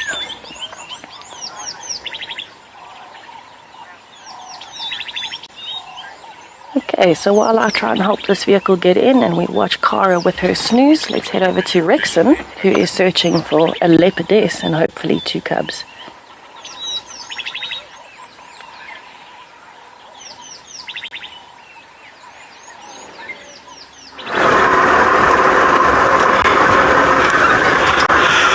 Welcome back from Tessa Live with Cara. We are still in the area. We were looking Calamba. We found a very fresh tracks, but we're hoping maybe she will come more towards the area and cross this road. Yet there's no tracks. The tracks of Calamba about maybe 45 minutes ago on the tracks that we can read on the ground is moving to our right, almost heading in the area where we are looking for the cubs. So we're gonna go on the same road, try to find if she's not heading back towards the drainage line where the cubs are, or she might be still hunting. If she's still hunting, it will be a difficult cat to find, because where she have moved in, you can't read the tracks from the ground. Very fresh. I believe we will see her if she continues moving towards the north. If not, if she made a kill, she will be in the block. But if she's still moving, cross fingers, where we're going, we might see Calamba on the road, because Leopard likes to spend a lot of time along the road. We have seen the tracks come from Cheetah Cut Line, Giraffe, they headed straight south, coming back from south along Cheetah Cut Line, cut Quarry Central, and now parallel back into the position of the cubs. So what might be happening, I'm just thinking she made a kill somewhere and now just taking the distance shot, heading towards where the cubs might be. Call the cubs and head back in an area where she cannot walk twice in a road. The Leopard is very clever. She can't walk there in a road going south and coming back north, the same road. That tells me that because Leopard has to hunt, if he uses the same road, he's not hunting, he's going somewhere. Seriously, that tells me she's going back to fetch the cubs and head back towards the position where the kill is. So what we're gonna do is to sell the area. If she have crossed this road, some of the area we can see, of course, but we might go back slowly from where the tracks come from, Cheetah Catland, backtrack that if we may able to see if she kills something and hosts it up in the tree. If it's close to the road, we'll manage to see that. If not, it will be more difficult to see, but we hope we're going to see something. If it's not this morning drive, it will be an afternoon drive.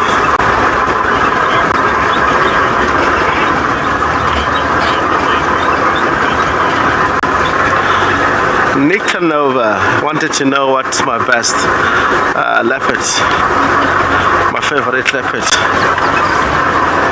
Tawangume.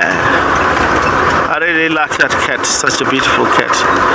I like Tawangume. It's a new cat, of course. In the area we have lots of different cats. Time and again, of course, you really choose the leopard according to their behavior and how easy to understand vehicles. And also when you track the particular leopard, you don't have to spend time tracking Tawangume. If he's close by, he's not gonna run away from you. You will manage to see him clearly. It's how actually we guides trackers out in the area. We love species that it's easy to find. And the beautiful color of the rosette mark of Tawangume is such a magic. Look like a jaguar, sort of. It's one of the leopards. Again, the surrounding, you won't miss this. I mean, you're going to easy know. You cannot misidentify that leopard. It does have its own rosette mark. Similar with, if you take a look, Monzo have similarities when it comes. I don't know. It could be something, but I do not relate it. Monzo is one of the leopards that comes from Kanyin. Kanyin have mated from quarantine, which is the same family of Tandi, Calamba, the related Osana when we talk about quarantine.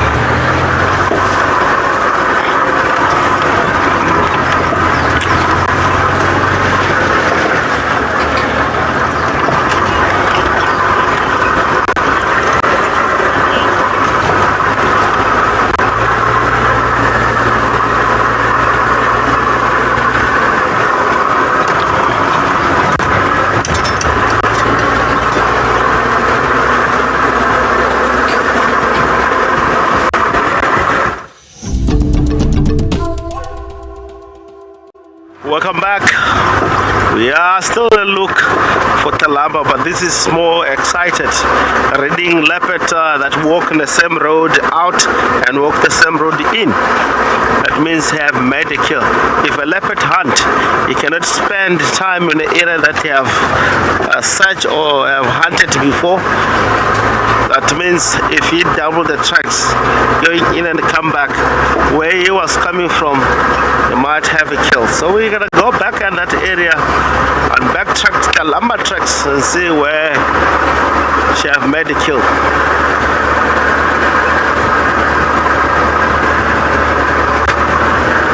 She went in a very thick area.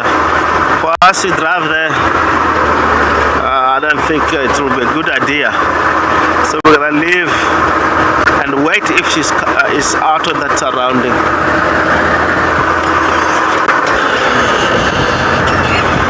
She walk in a big circle. If you look where we have started trekking and now where we get the tracks coming back from the south and where with the vehicle have drive on top of the tracks, and we were like just picking toes now and then and followed the direction until we get to see the tracks coming back from where she was going. It's such amazing distance. I would like to complete my search of Calamba and end my story of Calamba by finding Calamba and the cubs.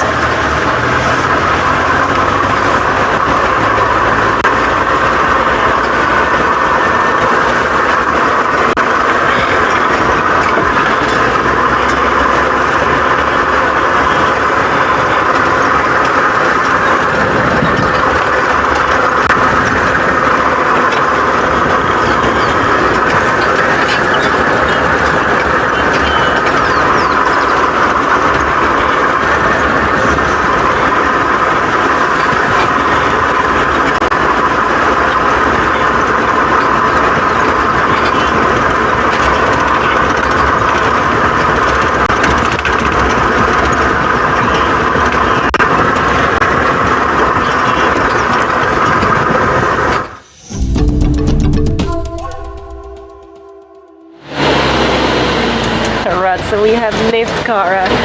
She is still very sleepy and relaxed, so I will leave her in peace to enjoy her morning. We've actually heading out in the direction where the wild dogs were coming to, and then turned around and went straight back onto the road.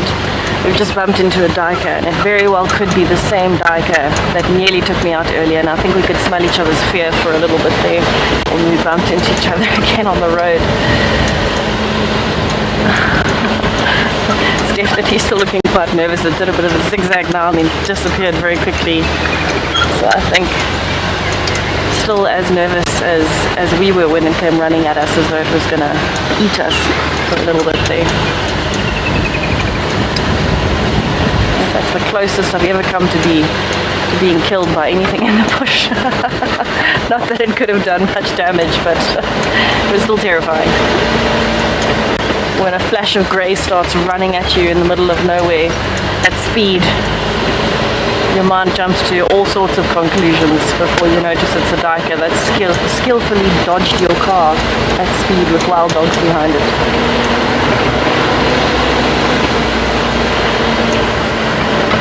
If you think about it, how lucky is that diker? It avoided Cara, Sutu, and the wild dogs and got away with its life in one little 20 meter area. It is definitely that diker's lucky day, and it avoided us. Somehow, I don't know how it avoided us.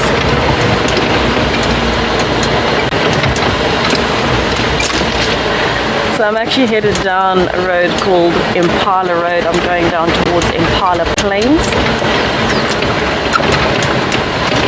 And I think one of my favorite areas, because this is the first place I met the wild dogs here at Juba, and that was the Ottawa Sands Pack. But while I carry on, I'm going to go and check Treehouse Dam. Let's head over to Rexon, who's found some spots.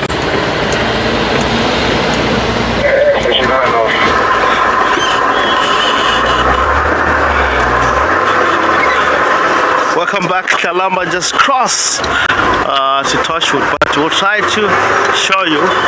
We'll find Calamba. She's hunting, going across hunting kudus. She's just crossed the boundary now. Try to intersect the kudu from the front, but we're still here. We might get to see.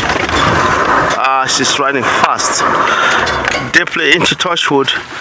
As you can see, we'll wait for her. She might go to the termite mount and really check for the kudu.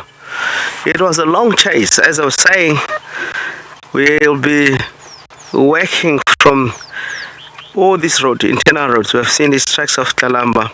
Unfortunately, she's running so fast. She's after the kudu. She's hunting kudu, but it's a big kudu, of course. If you do make a kill on the kudu, it will be a meat at least for 2 weeks. I don't think she will manage to really keep that. Of course, I don't know. We just cross finger. Yes, he's going to the termite. Focus on the termite. There.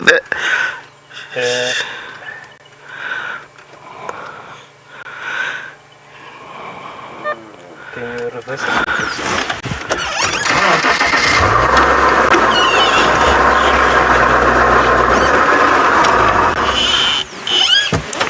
You can see the tail. Very disappointing to track a leopard for a long time and really run away from you and cross over. She's now, you can see, focus on the kudu. She's in a hunting mode, lying down. It's a distance, of course, but that was Calamba. We follow her. I believe if I can measure the distance, it's unbelievable. From the tracks from last night and tracks get you fresh this morning, and we managed to locate. But what helps us a lot in the area, I was driving more or less in the area where Calamba went, and the sea kudus were not happy. The ears were forward and they really focusing one point. We managed to spot Calamba, and we were hoping that she will take us back to the den the way the tracks was moving, and we can tell that she's going twice in the same route. That doesn't make any sense when the leopard hunt in the area. But I now understand that she's been hunting this kudu at least for 45 minutes, working in the same area, going in circle. So we'll leave in peace and try to hunt around in the area. Maybe later on I might come back some area and check if any tracks of Calamba leading back to our conservancy. Now she has crossed to the east, which is not going to be easy for me to follow up. Bye Calamba, I miss you. I'll be back. So of course I would like because I've started trekking Calamba, I wanted to finish my trekking by finding Calamba, of course. Yes, I've did that. We're gonna head slowly into other areas, but she might come back if we spend maybe half an hour and come back in the same area. We can able to follow her tracks, unless if she head into thick bushes or make a kill where she's going. She's gonna spend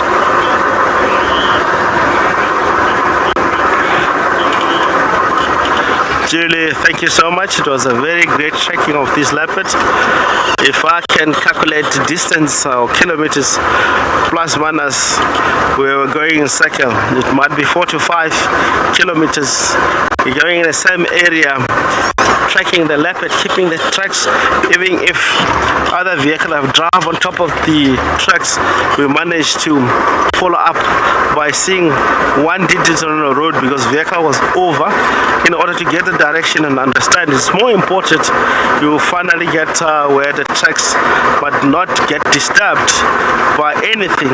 Then you can stay focused on that area. The only thing you have to be more courage trekking is how you can be so rewardable getting to see leopard or lions. But it was a great trekking, yes, of course, and I'm also happy because we started trekking Calamba, wanted to see Calamba, and finally we have found Calamba.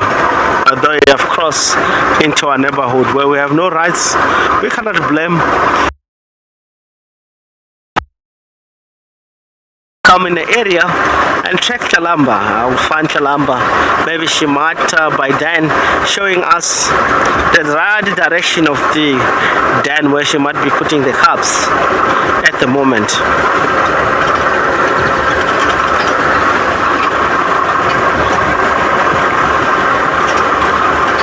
We'll see if we can carry on and check along the area here. We might, with this road, maybe we might see Maris or Tandy tracks and stay behind.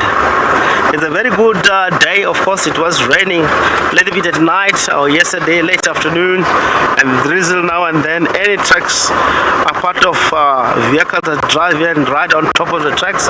Any tracks that you may find in the area, it's easy to follow. Even from yesterday, you can spend the time follow and get to where you might see the tracks is getting better for early this morning. As long as the leopard walks in the area. A leopard doesn't walk in one direction. Leopard doesn't walk in the same direction.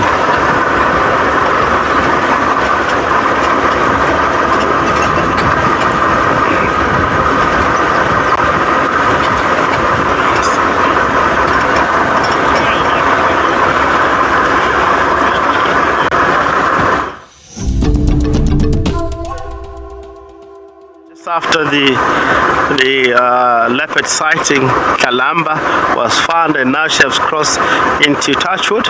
We will carry on checking on these same roads.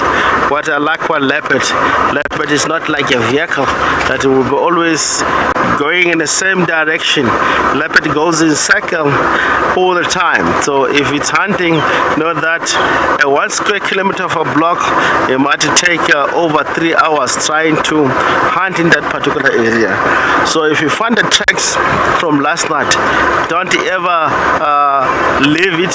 Try to focus, follow until you get to see fresh tracks. You may find the leopard is on that way. That's how actually most of the time we find leopards. So we concentrate, even if it's the old tracks, until we get the fresher ones, because it will be up and down. You'll never know also from last night whether she have made a kill or not. If you don't follow that, you may miss a lot of kills around the area, because identifying tracks that is old. It might be old. You find that if you walk about 300 meters, she made a kill into the bush. This is how actually you need to be really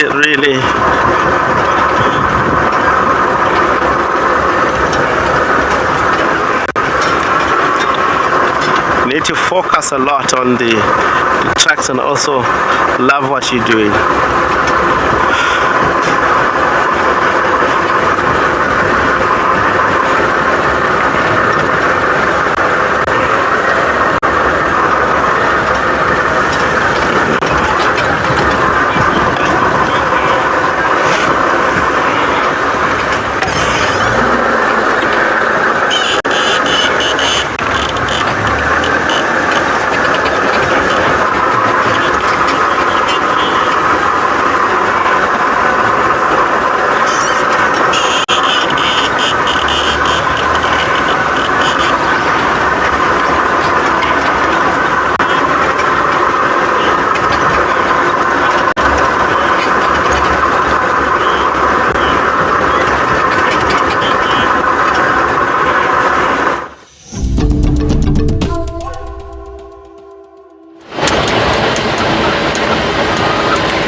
Bumbling along towards the area of Treehouse there. I want to respond to Cara.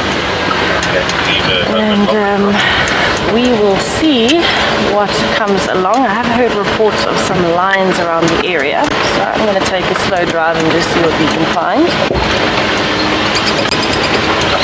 I think we've already had such an action-packed morning that even just driving around is wonderful. So we are in quite a thick area at the moment because we're in between the drainage lines that feed into Treehouse Dam.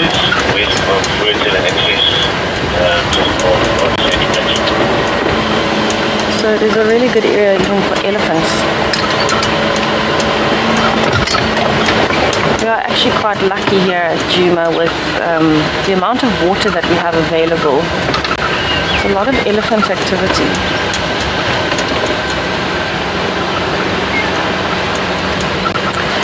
William, a lot of the time elephant populations are actually controlled with contraceptives. That seems to be the way to go at the moment. Obviously they're free moving, and because we don't have fences, they move between the entirety of the Sabi Sands. Even in the Kruger Park, they'll be free moving. And so the population control, the easiest and least invasive method is actually a birth control. So what they would do is they would look for a herd that has quite a few females, and then they will issue the females with a contraceptive. Sounds quite strange. It's not like they take a tablet every day.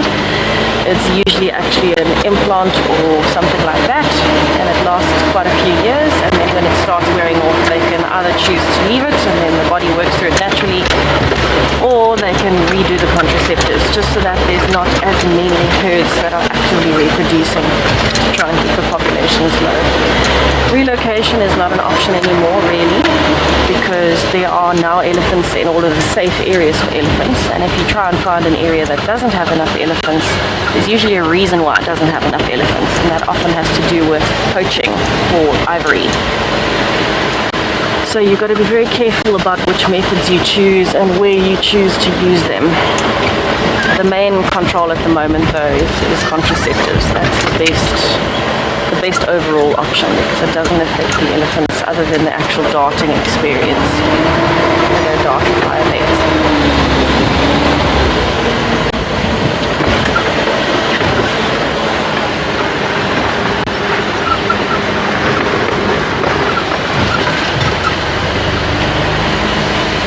I haven't heard of any active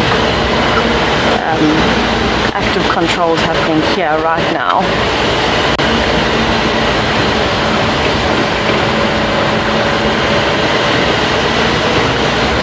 Glenn, actually yes, the cats, in fact all the animals should know after mating whether or not they've conceived. Maybe not straight away in the first week or so. Very similar to humans, you won't know within a week. But as soon as the hormones in the body start changing, they will feel it and they will react accordingly. So they will start looking for places where they can den, they'll start moving around a little bit more, start looking for more reliable food sources as well. That's an important one. And somewhere where there's enough water to keep them going. So they definitely will know. It's just a matter of how quickly after conception will they know. I think it'll differ per cat. I know animals do have a bit of a sixth sense. So a lot of the time even you might find animals will know other animals are pregnant, and animals will know they're pregnant, and even they'll know humans are pregnant long before the human does. And they can smell the changes in hormones, because remember we're animal too, and all of the animals emit hormones and pheromones, and there are very slight changes that we can't necessarily pick up on, but the animals most certainly can.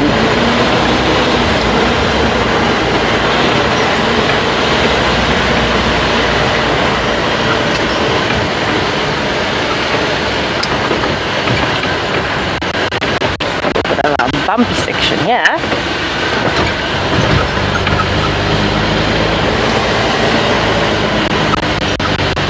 So we're actually headed into a more open area now.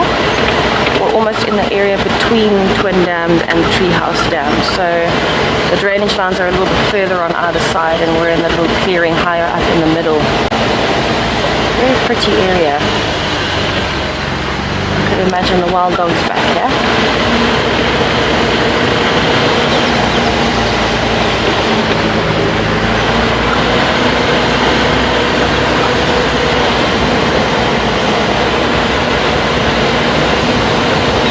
So I heard Rexon talking earlier about his favorite leopard, and he was saying, he said Tavangumi is his favorite leopard.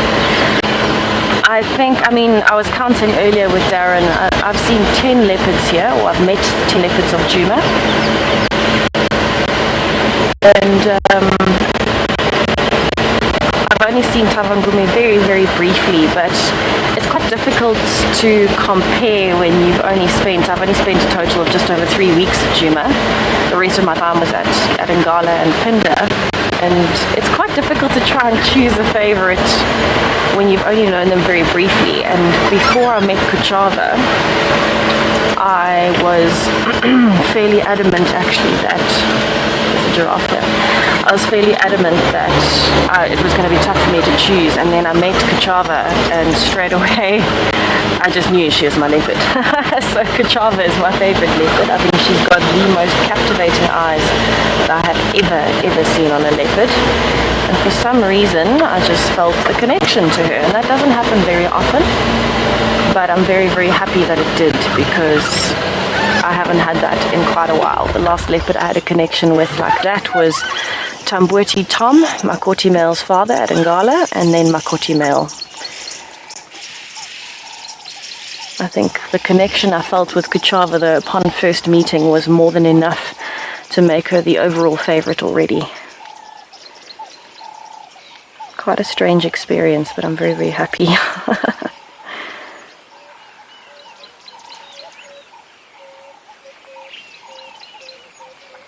So I just wanted to stop and have a look at this giraffe. You can actually hear the oxpeckers in the background. They've flown off from the giraffe itself when we approached, because they might see us as a predator. We're a big thing that's moving towards them.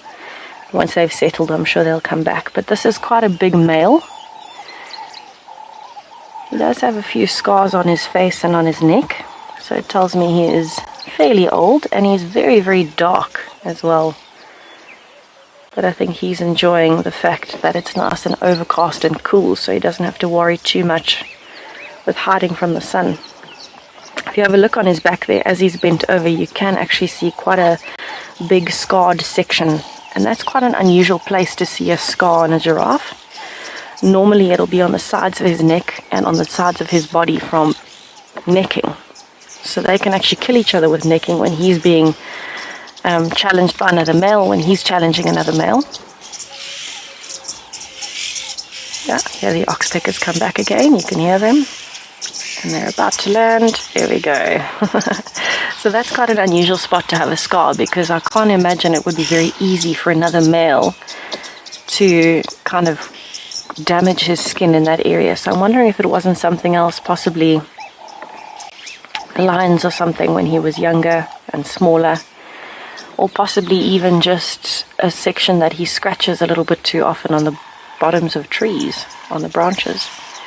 But it is an unusual spot. I wouldn't imagine that that would be from necking. It definitely could be, but it's just quite an unusual space for it, directly on the top of the spine.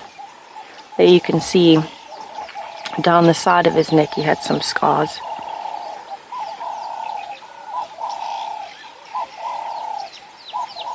What have you heard, boy?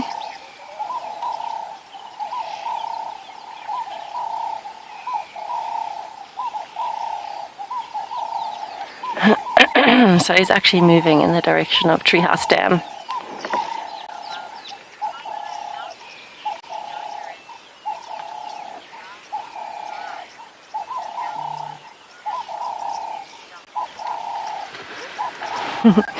Dr. Rocky Balboa, yes, you absolutely are allowed to wear deodorant and perfume on drives. It would be more pleasant for the humans around you if you didn't smell bad, I can tell you that much. The animals are really not that bothered by it. It actually, some perfumes attract insects, so I mean that is something to think about. But I mean, myself and Darren wear deodorant and I wear perfume every day of my life, whether I'm in the bush or not, and it doesn't bother the animals at all. They are still more than happy to carry on. So I don't think that's a concern. Even the clothes that you wear, it is better to wear neutral clothes, because then it doesn't stand out in the bush. But the animals aren't particularly bothered by it unless you're physically walking. If you're walking in the bush, then it's incredibly important what you wear. But if you're on the vehicles, it's not like you absolutely can't wear a strange color or a different style. As long as you're comfortable, I think that's the main part, because it does get very hot out here and you are sitting for quite a while. Very similar. The animals don't mind, but it actually is more of a concern. It sounds quite strange, obviously, when you're walking, because a big animal will see a brighter color and notice it. But it's actually more that the reasoning for it is actually because if you're on a photographic safari and you do have another vehicle in the sighting, and for example, if Cara or this giraffe was standing where it is and there was a vehicle behind and you were trying to take nice photos, your camera would pick up the color of the shirt behind, in the vehicle behind, and it would kind of distract from the animal. So I think that's actually the main reason why they tell you not to wear bright colors and those kinds of things on safari. The animals really don't mind what color hat you wear unless you're walking. They also don't mind how you smell, because they can actually smell a lot more than we can, and they're more focused on the pheromones and the hormones than they are on the deodorant or the perfume.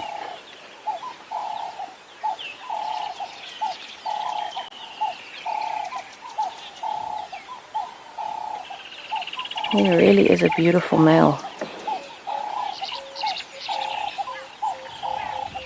So you can see he is nice and relaxed, even though he is picking up his head to look around and listen. He has got oxpeckers on him. They are not alarming at the moment, so he's just doing a routine check every now and then once he's moved, making sure of what he can hear and smell, and then he goes back to feeding. And he's actually feeding upwind, so where he started to where he is now, he's moved into the wind as opposed to away from the wind. And this is something that giraffes in particular will do. And that's because, one, you want to be walking into the wind so you can smell any predators that are upwind. But two, you also want to be feeding on nicer tasting leaves. And the trees can communicate with each other. So most of the trees, as a defense mechanism against things like giraffes and elephants, when they feel that they are being eaten, it's called herbivory. When they can feel the herbivory, then they start producing a pheromone, and at the same time they might pump things like tannins into the leaves. So what tannins do, it's actually the bitter taste that you can taste in red wine. They dry the leaves out and make them taste a bit bitter. And what the pheromones do is they're released on the wind from the plant, and that travels down the wind and alerts the other plants. They can pick up on the pheromones, and then they will automatically start pumping those tannins to their leaves. So before the giraffe even gets to the surrounding trees, the trees have already made their leaves bitter, and the giraffe will be able to tell this.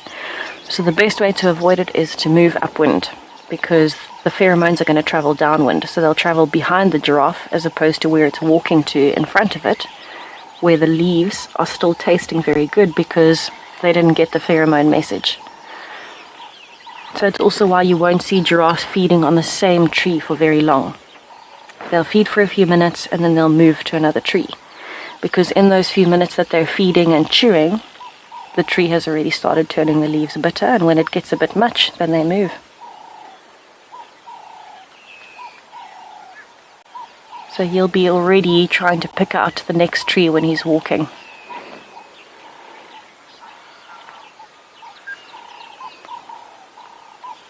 Okay, so I think I'm going to leave this beautiful boy to carry on with his breakfast, see what else I can find, but let's head back over to Rexon on a bumble.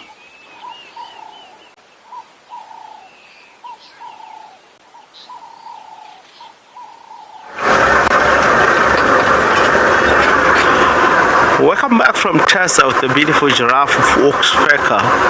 We just look at tracks look like a lions crossing into our conservancy. We all need wood road checking here. There's no tracks leading out.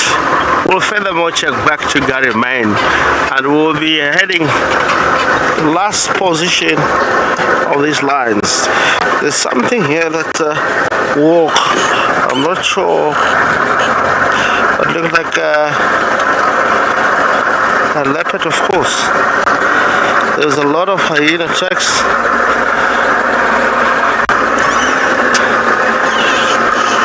Yeah, it's a hyena, not a leopard.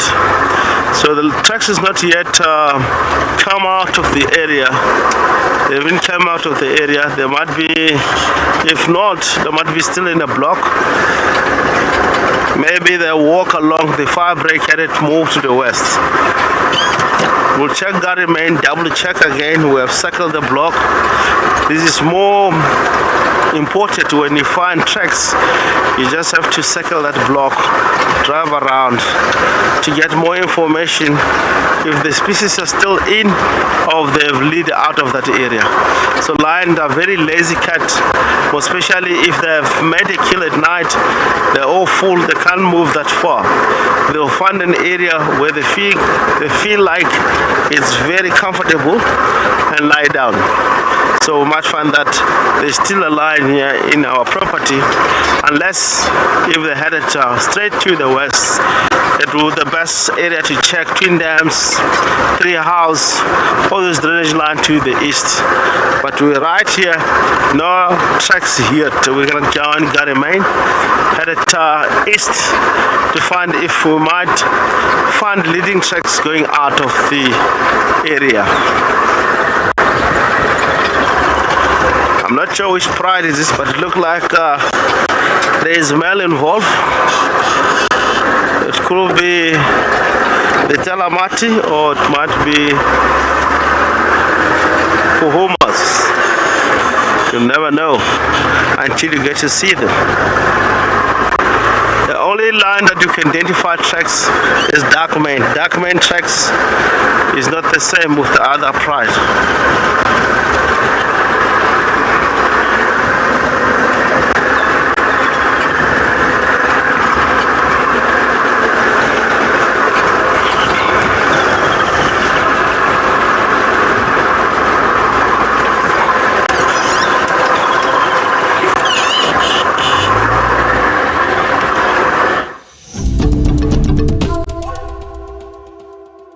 Welcome back on the search of these lions that came in our property.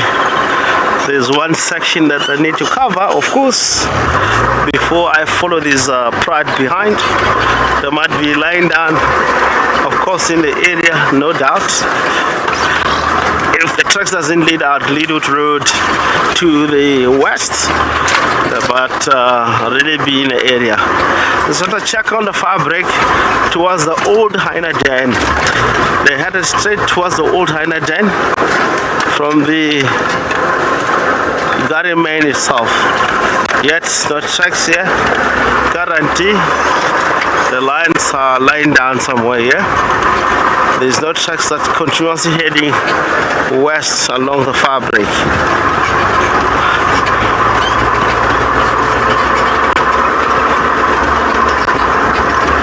Wow, Tessa, I found them. Might be the same pride. Let me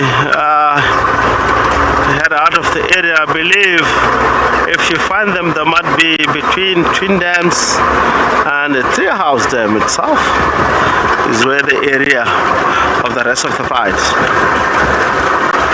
are heading. Well done, Tessa. You have saved my time.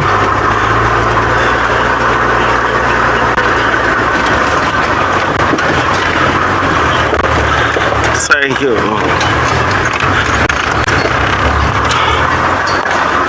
Tessa, she has saved my time. There's a male involved in this pride by the look of the tracks that cross into the area.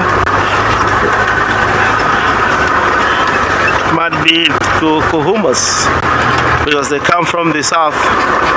They are more into Chitu, mainly to the south towards Malamala.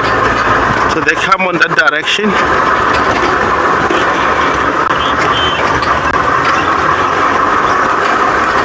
Cross finger for them to make a kill in the area. Maybe they might bring the cubs back.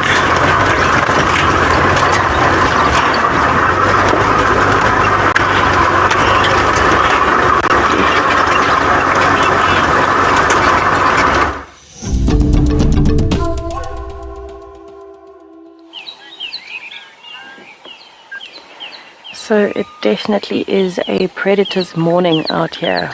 My goodness. As if we weren't lucky enough this morning. The lions are lying on the road. And we are almost right in the middle of Djuma at the moment. It looks like 3 lionesses. I can't see any other lions at this point, but we are actually still far off and in a bit of a dip. We're actually looking up at the lions at this point, and I haven't gotten any closer to see if there are any other lions with them. So this female in particular has quite a lot of, oh, she's seeing something, quite a lot of scarring on the face.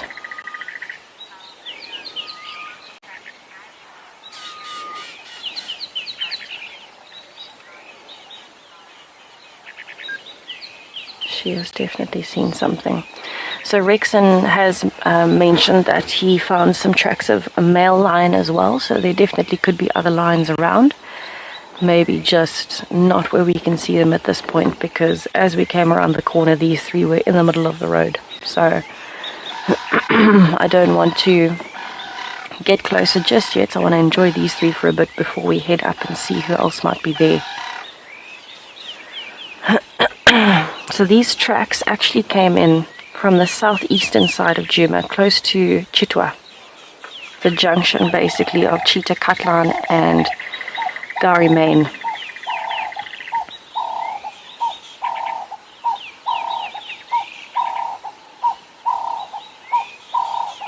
So if you think about the movements of the prides at the moment, we had the Talamati pride that moved out on the western boundary yesterday, northwest. These lines have come in on the southeast, so it's like they're doing a rotation and almost following each other but equidistant.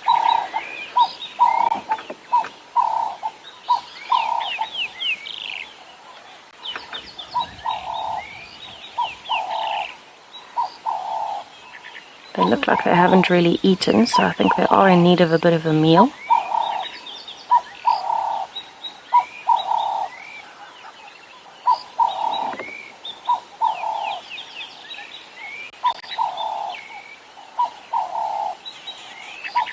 But it's nice to see them with their heads up this morning. I think the weather has absolutely played in our favor today.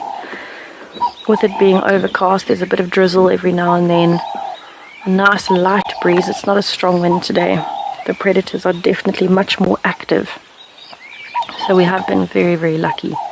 You know, if you have a very, very hot day, you might not find any predators at all.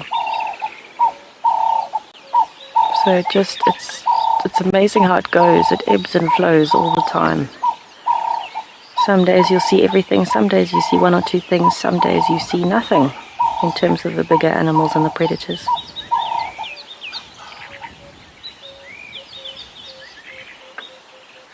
They've actually stationed themselves. You can see the one looking back, the other one looking towards us.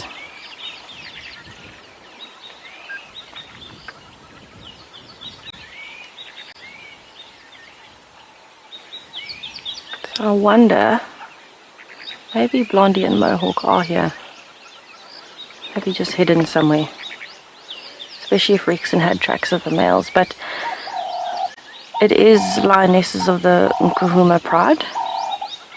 From the area that they came in, you know, with this territory as well. That is where we had them last. So it does make sense. But that lioness with the scars on her nose is quite distinctive. So I'm happy that I got some confirmation from everybody there of what was happening in my mind. I do want to get a little bit closer and see if there are any others close by, because that'll also give us a better idea of what's happening at the moment with the pride, where they are, where they might be going, and what the dynamics are currently. I think what I'm actually going to do, I'm going to drive up the ridge a little bit and just see if we can get a slightly higher ground view of where the others might be. But they are looking nice and relaxed at least. I don't think they're planning on going anywhere anytime soon. The nice thing is they're almost between Twin Dams and Treehouse Dam. So they've got water on both sides and drainage lines, which is great. There, I see a few more. Yay!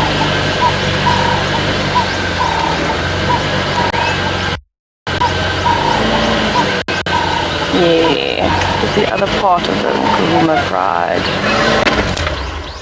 So it's a little bit of a tough position that we're in. So it looks like a few young males, sub-adult males. And this is the lioness with a very distinctive face here in front of us, with one of the sub-adult males, and it looks like there's at least 2 other sub-adult males here, and then some of the bigger lionesses. So this is a section of the pride that is separate from the 3 lionesses we saw the other day with the 7 cubs. So this is actually the main part of the pride.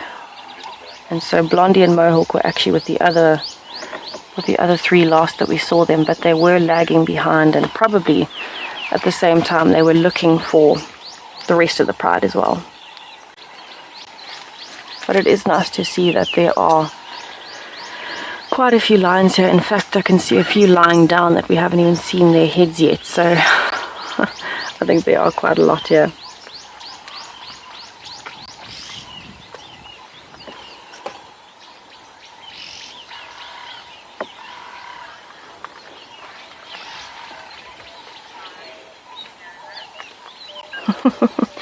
Nick and Nova, I do miss the Birmingham Pride. I spent so much time with them, and I was very, very lucky to be able to witness some really special moments. You know, seeing cubs grow up in general is such a blessing, but I think, you know, especially with the white lions and the amount of time that I got to spend with the Birmingham Pride, you definitely do miss them. You miss your favorite characters.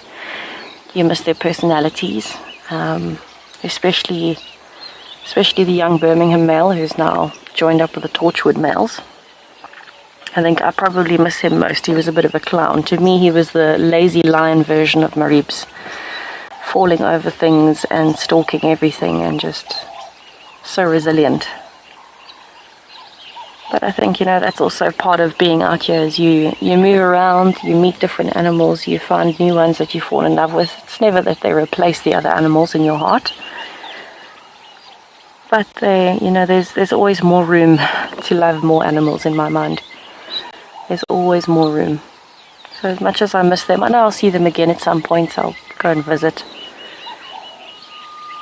But it is always nice to also see different dynamics, because I feel like the lion dynamics at Ngalo were quite different to the lion dynamics here. And so everywhere you go, you're always challenging the knowledge that you have, and you're kind of just taking in the new surroundings and the new characters, and you're getting to learn all of them every day too. So there's never a dull moment, I can tell you that much.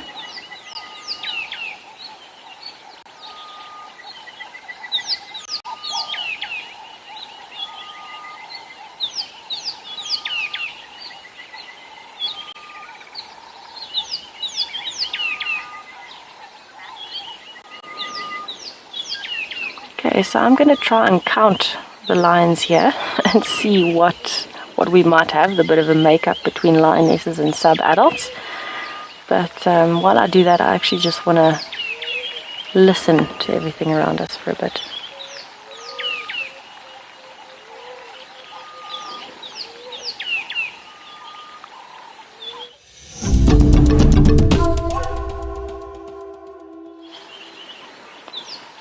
Okay, so it does look like there are a few of different ages here, which makes sense because there are sub-adults from different litters. But while I am counting them and just having a look from one to the other and appreciating meeting some new members of different prides, let's just listen to all of the birds and the rain, because the rain has just picked up here next to the drainage line.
One of the most haunting sounds in the bush. There's a grey-headed bushrock.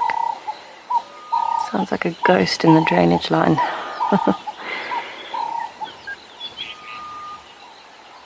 So far I've counted 8 individuals here. But I think there might be more. I think they're just hidden very, very well in the long grass.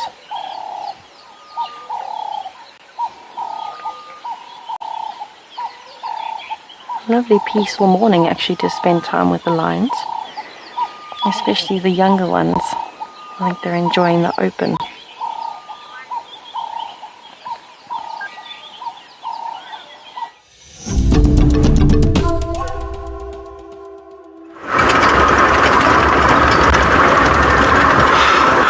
Come back from Tessa with the Pride of Lions. We are Garryman heading east.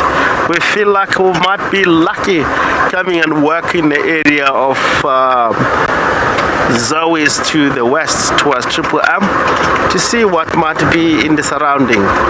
Looking in particular anything that comes across here. It could be a tipi, it could be tawangume, it could be animal. Of course, we are in an open system here. Animals can move from one part to another. Working in the area, anything might come out. Even cheetah might come out. Even another pack of wild dogs in the area, they can come out. You never know. It's a perfect weather, of course, for all predators to be out. We might come across with Talamati or any prides in the area. We haven't checked to the west. I'll take this opportunity to check in the block up to Impala Plains. I feel very positive for this morning, yes. Tessa, I found leopards, wild dogs, lions, we'll find Calamba. We want to try something.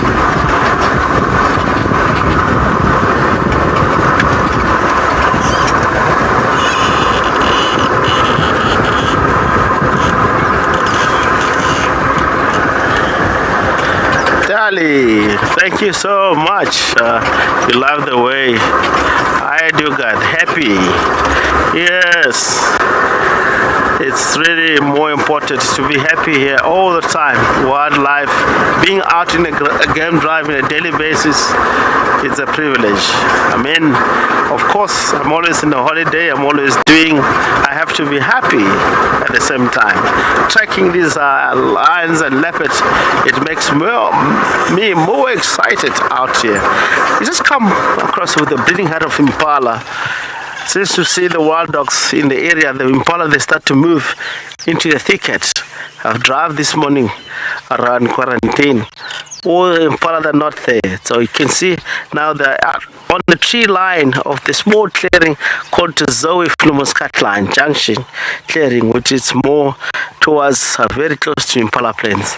They all know that the danger is in the area. They fear quite a lot of wild dog. Wild dogs is one of the most successful species. If they come here, they might drop 1 or 2 youngsters easily. We have seen them yesterday. They hunted without knowing in the area that they might come out with a baby Impala. They really catch baby Impala and manage to feed on that. Also this morning, I believe where they might be heading slowly east of our property. They might stay around in the area because the lions seems like they're all Talamat headed west. The Kuhumas, if they have 3 houses, they might by tonight cross over into the west. And what does in most cases, wild dogs, leopard, and all species that really compete from one another, they always avoid lions. In the area of our conservancy at the moment, there is no much lion activity. That means those wild dogs moving around in the area, they can tell that there's no much. They can stay and they're hunting Impala, as you can see in front of us. This is the wild dog food. They like to hunt them, and this herd here is a small number of head. They will be so easy for wild dog when they come here and concentrate 1 or 2 Impala here and bring it down.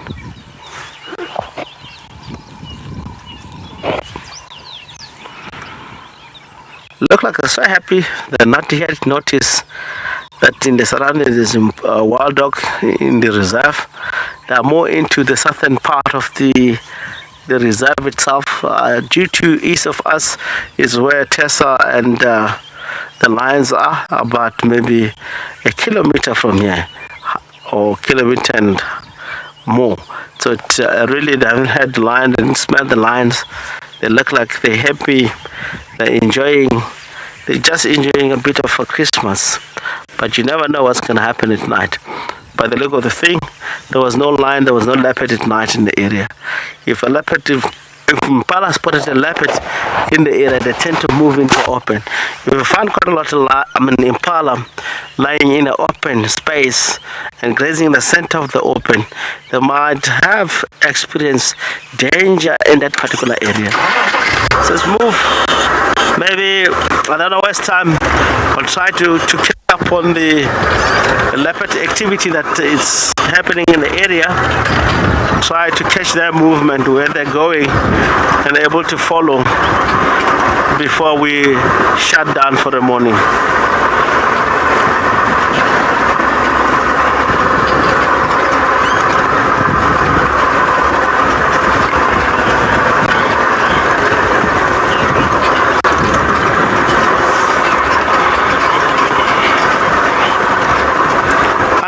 A very good question. It just clicked directly from one account that I have before. A male lions, 5 male lions. They come from the north. I remember their name. Jonathan, 2 tons. It's long ago. There were 6, all of them.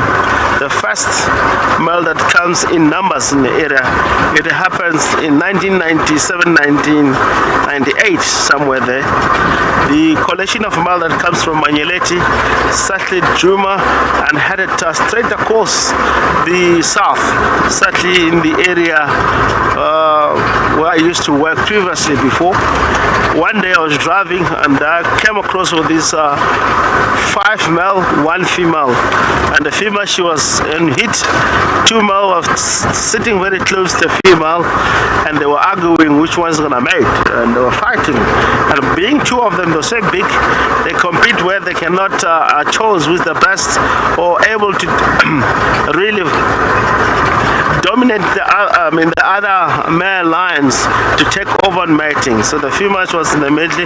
Lucky enough, they didn't kill the female, because the lions, if they really find that the female being 5, they might end it, kill that particular female. So I was filming, the Warthog came without knowing that the lions there. The reason it was in summer. Warthog is one of the species, if you look at them, they're very low to the force of grass, are very low, tall. If they are in the opposite direction of the wind, they're not going to smell the lions, and they will stumble into the lions, and the lion caught that Warthog. And they had a big argument because they were tearing pieces, and one of the male decided to charge vehicle and jump on top of the bonnet. I was driving a Land Rover like this one. I decided to put reverse and go fast as I can, but really going in zigzag sort of mode, and he lose the balance, fall down. I was very near. I will never forget that in my life. This is why I've respected lions and most of time, but it was my really biggest mistake, because you first have to read the species themselves, whether they're happy or not with the arrival of the vehicle. We were all excited with 3, myself, cameraman, and the light man at the back. We were all excited to see these lions mating, and what we have done was just get in the area and wanted to film without observing. Tracks of Mulawati here from last night. Sometimes I would like to show these tracks, but it's not good to see. There's a huge difference between Mulawati tracks and all these males that are here. Mulawati tracks is almost the size of a female lion. Very big, very big. I don't know whether we can see that on the ground. It's not a great one, so it's the rain on top of it. We'll find the best one day and able to show you in details. I might have even measurement the day if I can show you how big, and I can show you how long, how wide, and look at tracks of Calamba and measure that. Then you can all understand how big and how we identify tracks out in the area. This is Mlowati and this is Tande. We'll be linking back to Tessa with the beautiful female lions.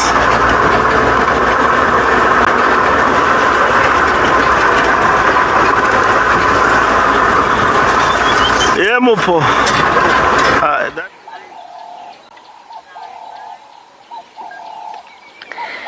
So it seems that most of our lions over here are sleeping, except for this female that's got the very scarred nose. She seems to be moving around a little bit and grooming. Oh, they definitely need to eat. Wow.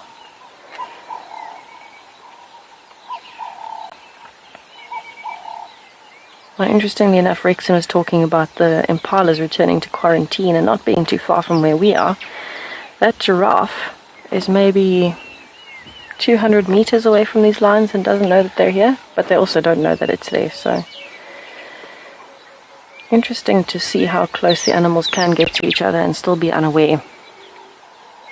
With that being said, I think they might have had enough of giraffes for a while, this pride.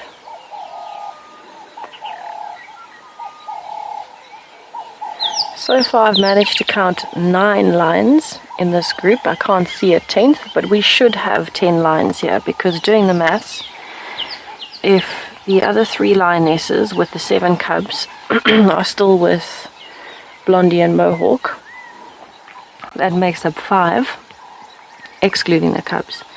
There should be another 10 to make up the numbers of the pride, because we had the old lioness that died, and then 2 of the sub-adults as well, a male and a female. So there should be 10 left. There used to be 18 in total, including the males. And I think the male tracks that Rexon saw were these sub-adult males, because they're getting quite big. So you can see that they are bigger than the lionesses and would have bigger tracks. So I'm guessing those are the male tracks that he saw, and I can't see another one lying around anywhere, but I do think that 10 of them are here together. Looks like the 4 lionesses with all of the sub-adults. And then the other 3 lionesses are the ones with the 7 cubs. Bit of a split going at the moment while the cubs are still so young.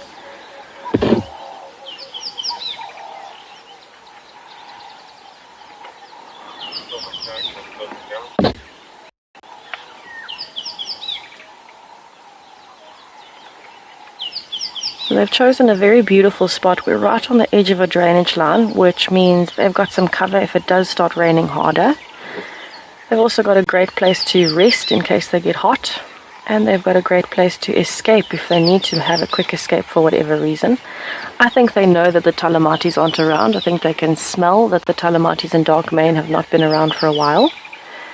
So they don't need to worry about coming into the territory.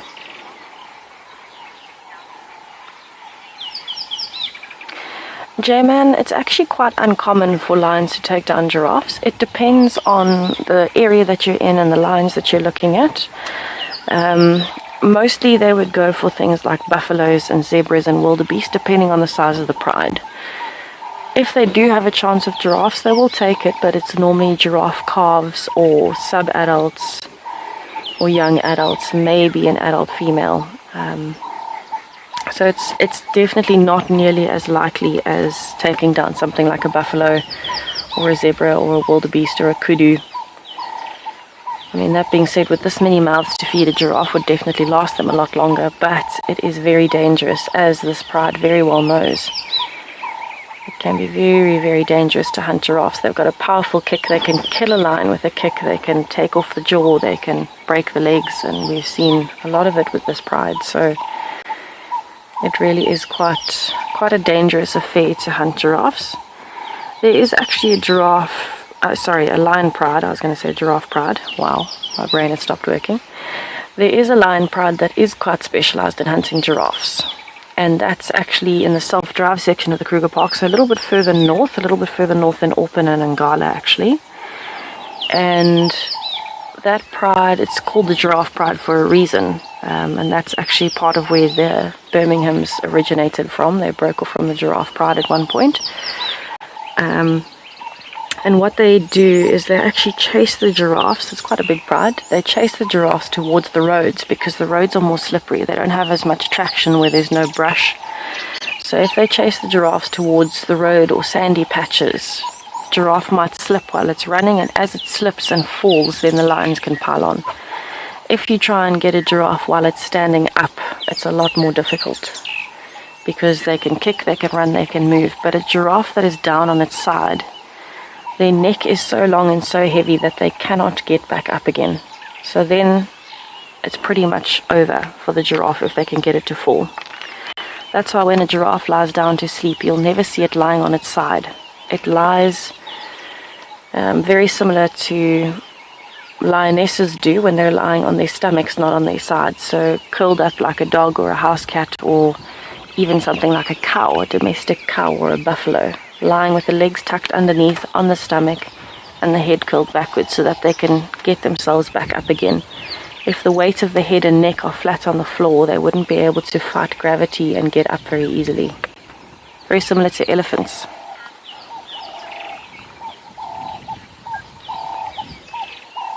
I think these lions are pretty settled for the day, so I'm going to spend a little bit more time with them and just see if they do decide to move to the drainage line. Then maybe I'll get an accurate head count and have a good look at all of them.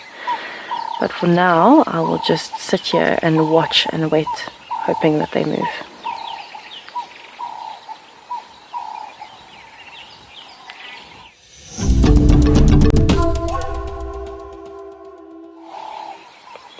So we do have quite a lot of activity around us next to the drainage line. You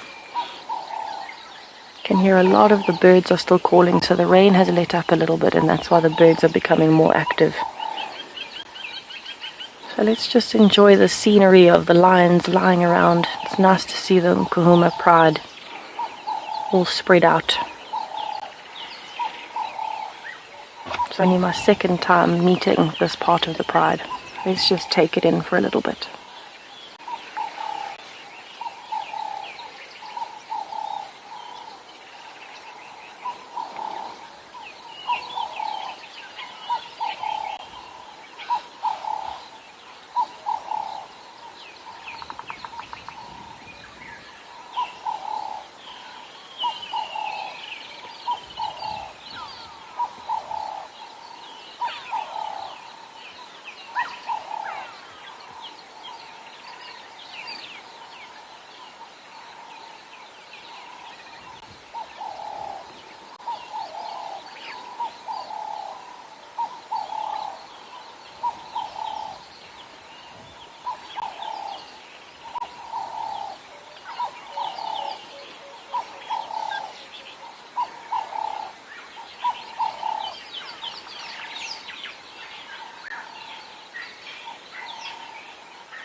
Definitely seems like the birds are not too bothered that the lions are here, other than the odd occasional call that you'll hear. But I don't think these lions are actually going to move anytime soon. I think they are going to be quite settled here for the day. Maybe if it rains hard, they'll go in underneath that quarry you can see behind the lioness and just cuddle up there for the day.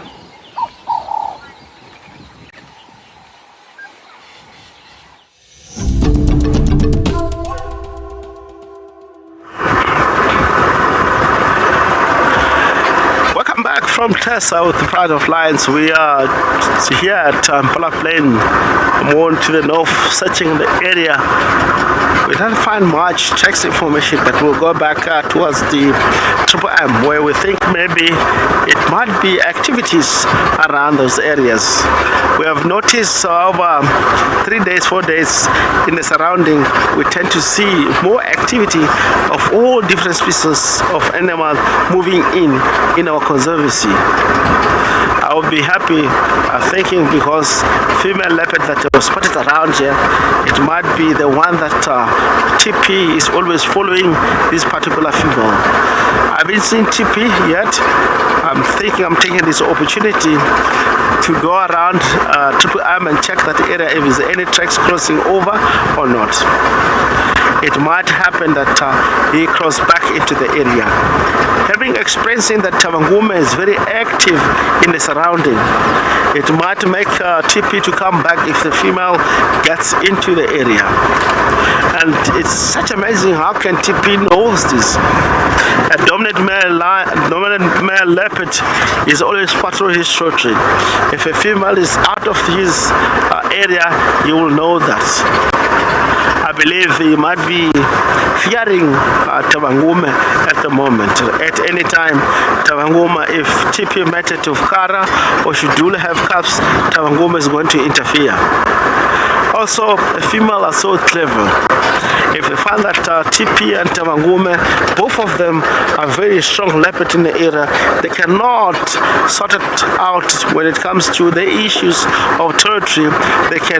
She can mate both leopards, and when they have cubs, the cubs are safe from the both dominant leopard that's in the area. I'm talking something that practically I've seen it in my life. So we'll check on that area. Hope maybe we might find tracks of the beautiful cat. Thought was fun.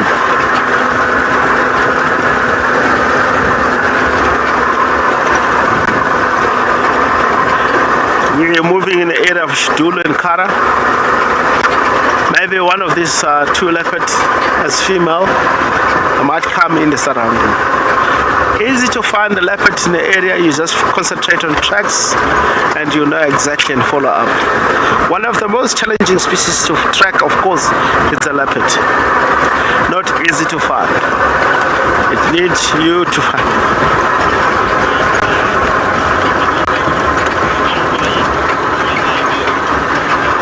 My name is, how many animals that I've named in my entire career of guiding?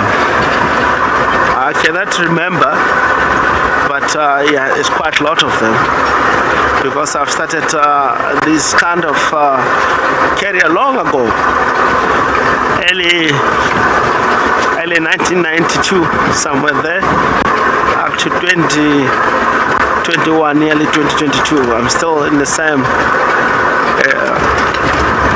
guiding career.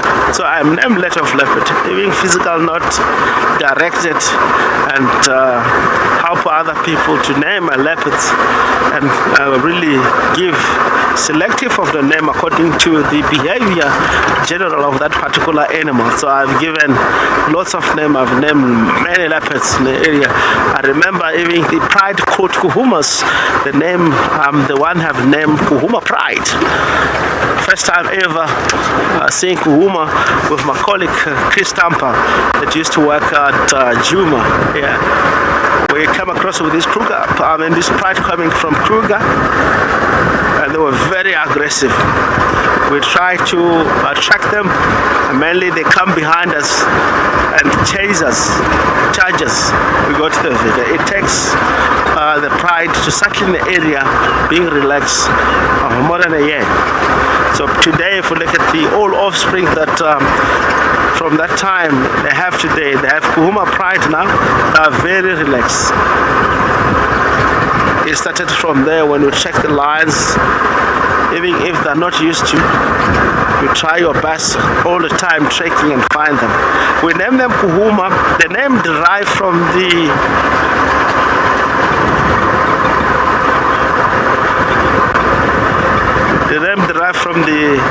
tree that we spotted them for the first time, called brown ivory, Shangan Kuhuma.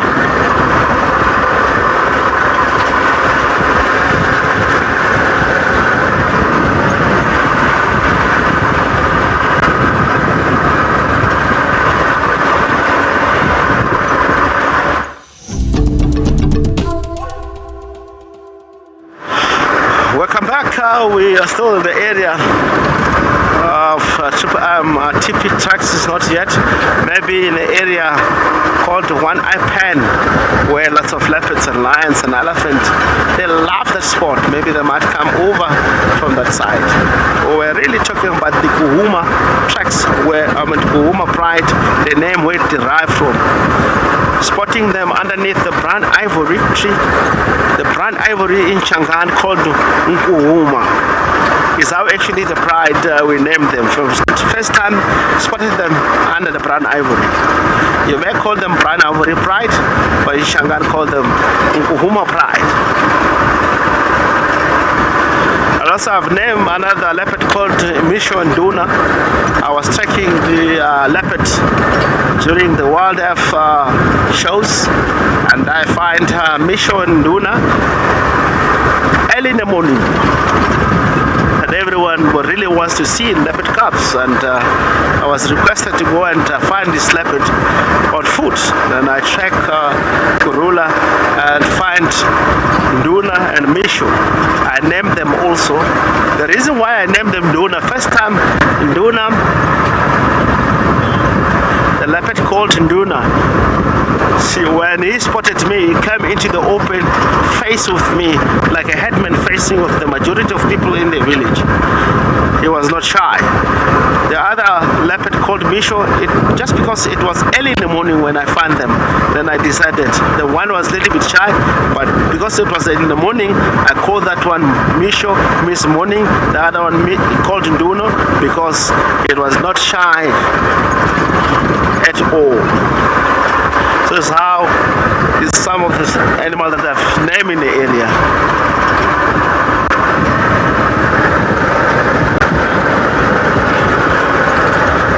Only hyena tracks at the moment, and not yet leopard tracks.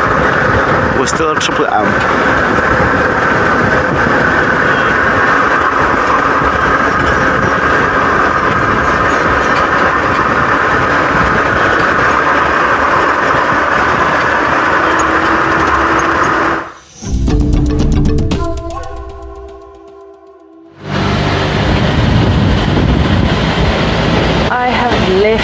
The beautiful pride of lions. They are still very, very sleepy on the road, and so we've decided to let them have a nice relaxing morning. We will leave them with the dawn chorus of the birds that's extended for hours and hours and hours thanks to this weather. In fact, Darren and I were actually just chatting about the weather and saying it's been quite strange this December compared to the other Decembers that I've spent in the bush. Normally we have very, very hot days, thunderstorm towards the end of the day, and by the next day, beautiful, perfect blue skies again, and hot, hot, hot. Very, very high temperatures normally. But this December's been a bit strange. It's been pretty cold. I've worn a jacket almost every single drive at some point, where normally I wouldn't have to. And it's been overcast with drizzling rain instead of thunderstorm rain, and that's actually better for the environment because lightning, for one, helps fix the nitrates into the soil, which means the plants are going to grow better. But at the same time, because it's a slow drizzle, a seeping rain, it actually sinks in instead of eroding and washing everything away and not sinking in enough with a big thunderstorm. So it has actually been better for the bush. It is nice and green. It's beautiful out here at the moment, very lush. Oh, there comes the rain again. But it has been quite strange. We're definitely not used to this weather. We were expecting much hotter with thunderstorms instead of quite a cold stint so far. Unusual. And I think you can definitely see it in the animals. You know, some days when the weather is very bad, very, very windy and overcast in particular, we're not seeing many animals. But then on a day like today, there's no wind, but it's overcast and cool. Everything is out and about. And I am very, very glad to see the impalas are around. I was starting to worry that they'd all been chased off by the wild dogs. So it actually, oh, we've got a bar, hey. I need to try and position so that we've got the bars for the roof out of the way.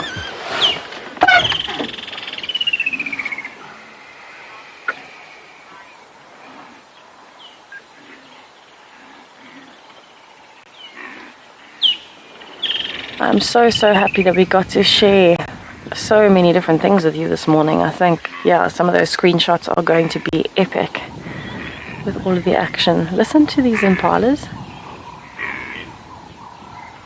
It's all of the ewes calling to each other. So I think they're trying to regroup at the moment. They're trying to get everyone into the same spot.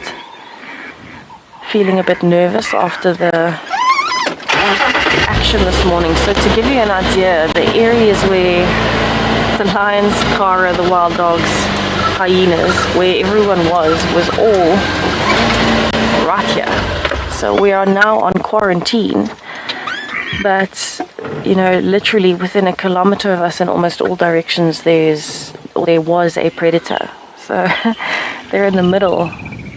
It's almost like the Bermuda Triangle for them. I think it's a bit of a, I mean, it's a safe zone because it's nice and open, but it's also must be a bit overwhelming because they've got lions on one side, they've had wild dogs on the other side that moved through here last night, and then also Cara, tracks of Molwati. So there really is a lot happening, and these impalas are adamant that they will stick together with a nursery in the middle there with those little ones.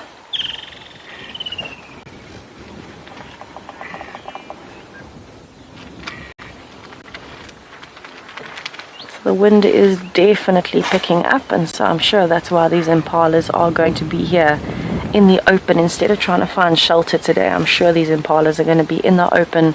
They might lie down to try and combat the wind again. Wow, words. Try and combat the wind, and they're probably going to stick together, the nursery all together, the little ones close together, almost touching each other to keep warm, and trying their best to avoid the Bermuda Triangle of predators this morning. They do look fairly relaxed though, considering, much more relaxed than I think people would be in the situation.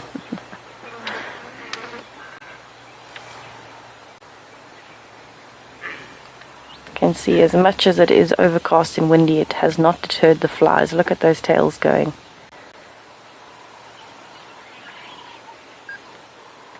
And we can tell as well, there have been quite a few flies around. I think it's all of the rain recently, all of the insects and pests. You know, things like ticks are really in abundance this year, so these poor impalas are going to have to keep flicking those tails and ears all day just to try and deal with it. But it has been an absolutely wonderful, wonderful morning. I don't think, well, yesterday I didn't think it could get any better. And yet today, my mind has been blown yet again. Nature always gives us little gifts, and today we got some very, very big ones.